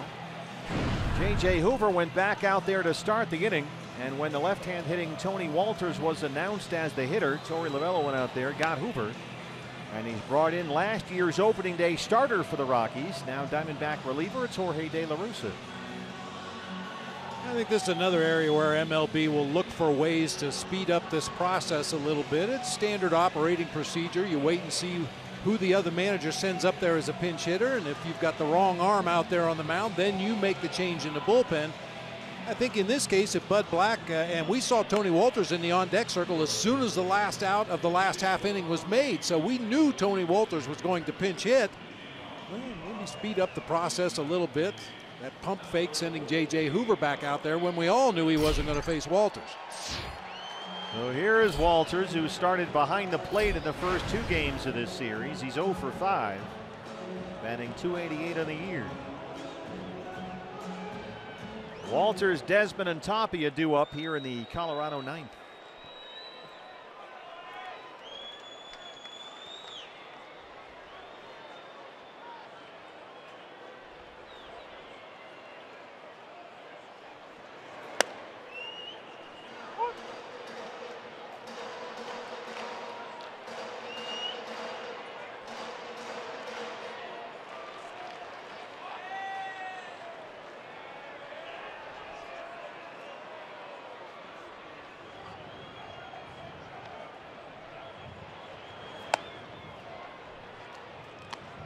One and one.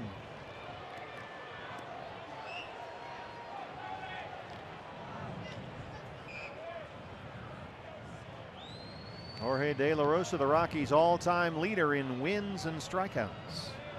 He's a good pitcher in this ballpark for a long time, but Wolters sneaks one through the hole into left to lead off single.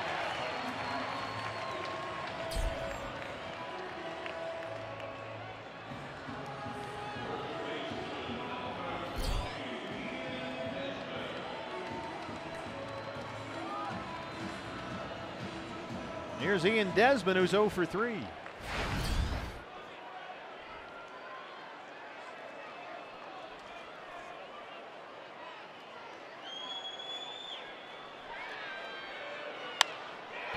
Fly ball to right field, Hazelbaker.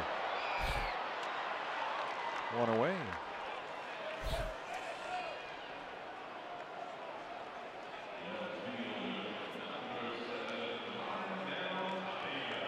Raimel Tapia now. Tapia singled and scored his last time up.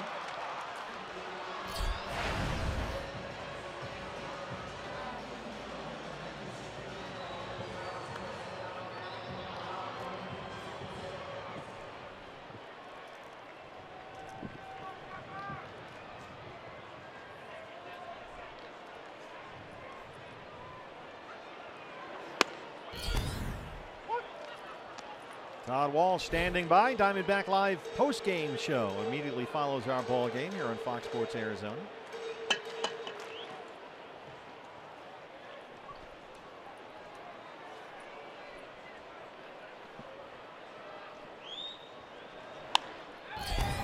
Popped up behind the Diamondback dugout. I have those quick hands.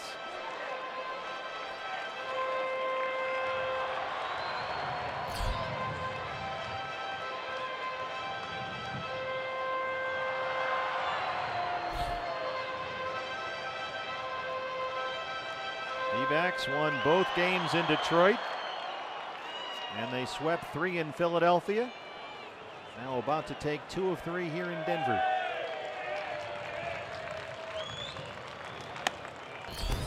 One and two.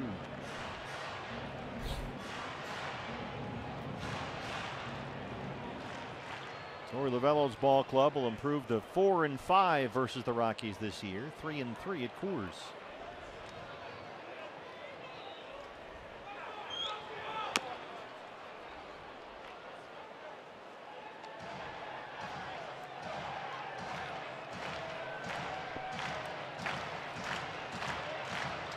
Don't forget, fans, we'll finally be back home starting tomorrow night. A long 10-game homestand, dbacks.com/tickets. Check out the Diamondbacks starting tomorrow against the Phillies, first of 4 versus the Phils. 3 against the Cardinals, 3 more against these Rockies. You can get matinee pricing on your tickets next week, both Monday against Philly and Thursday against St. Louis. dbacks.com/matinee will give you a break on the ticket price for those 2-day games. Goldie bobblehead day coming up on Saturday.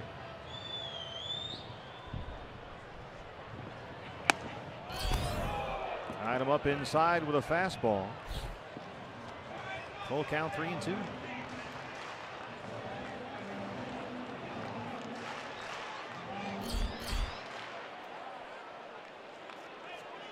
Vallejo on deck.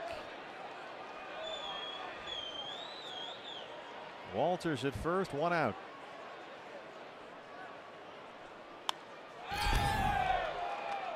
Hoppy, as always, when he gets 2 strikes on him, goes into that exaggerated crouch. That's become his trademark at the plate. Something he always does. Gets low, he feels comfortable there. He's crouched down and ready to hit. He says ideally his batting helmet is as low as the catcher's mitt in these situations. And De La Rosa feeds him a high fastball and he strikes out. Raimel Tapia may turn out to be a really good major league player. He certainly has all the tools necessary other than plate discipline. I think this guy would swing at the rosin bag if he threw it up there. Well, it's a work in progress. He's only 23. Here's Vallejo, last man standing for Colorado in the series.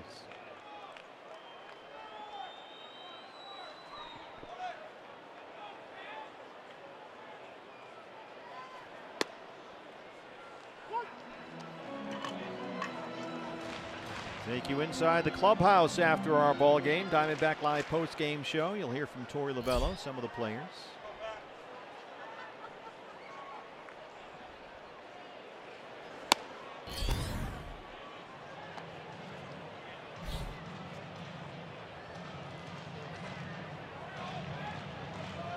Diamondbacks' road record will improve to 20-18 this season. And it's back home to Chase Field where they're 26-9. 10-game homestand coming up. Lamb at third.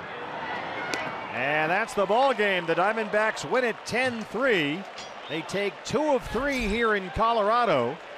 They go 7-1 on this 8-game road trip, and the Diamondbacks at 46-27 are off to the best start in team history.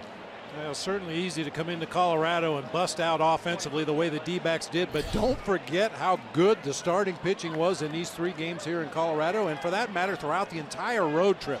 Tremendous trip for the Diamondbacks. And they got tremendous pitching from Zach Godley today, who improves to 3-1, sends Atella the loss. He's 9-3 in front of 40,681 Rockies fans who just watched the Diamondbacks come in here and absolutely beat their team up the last 2 games.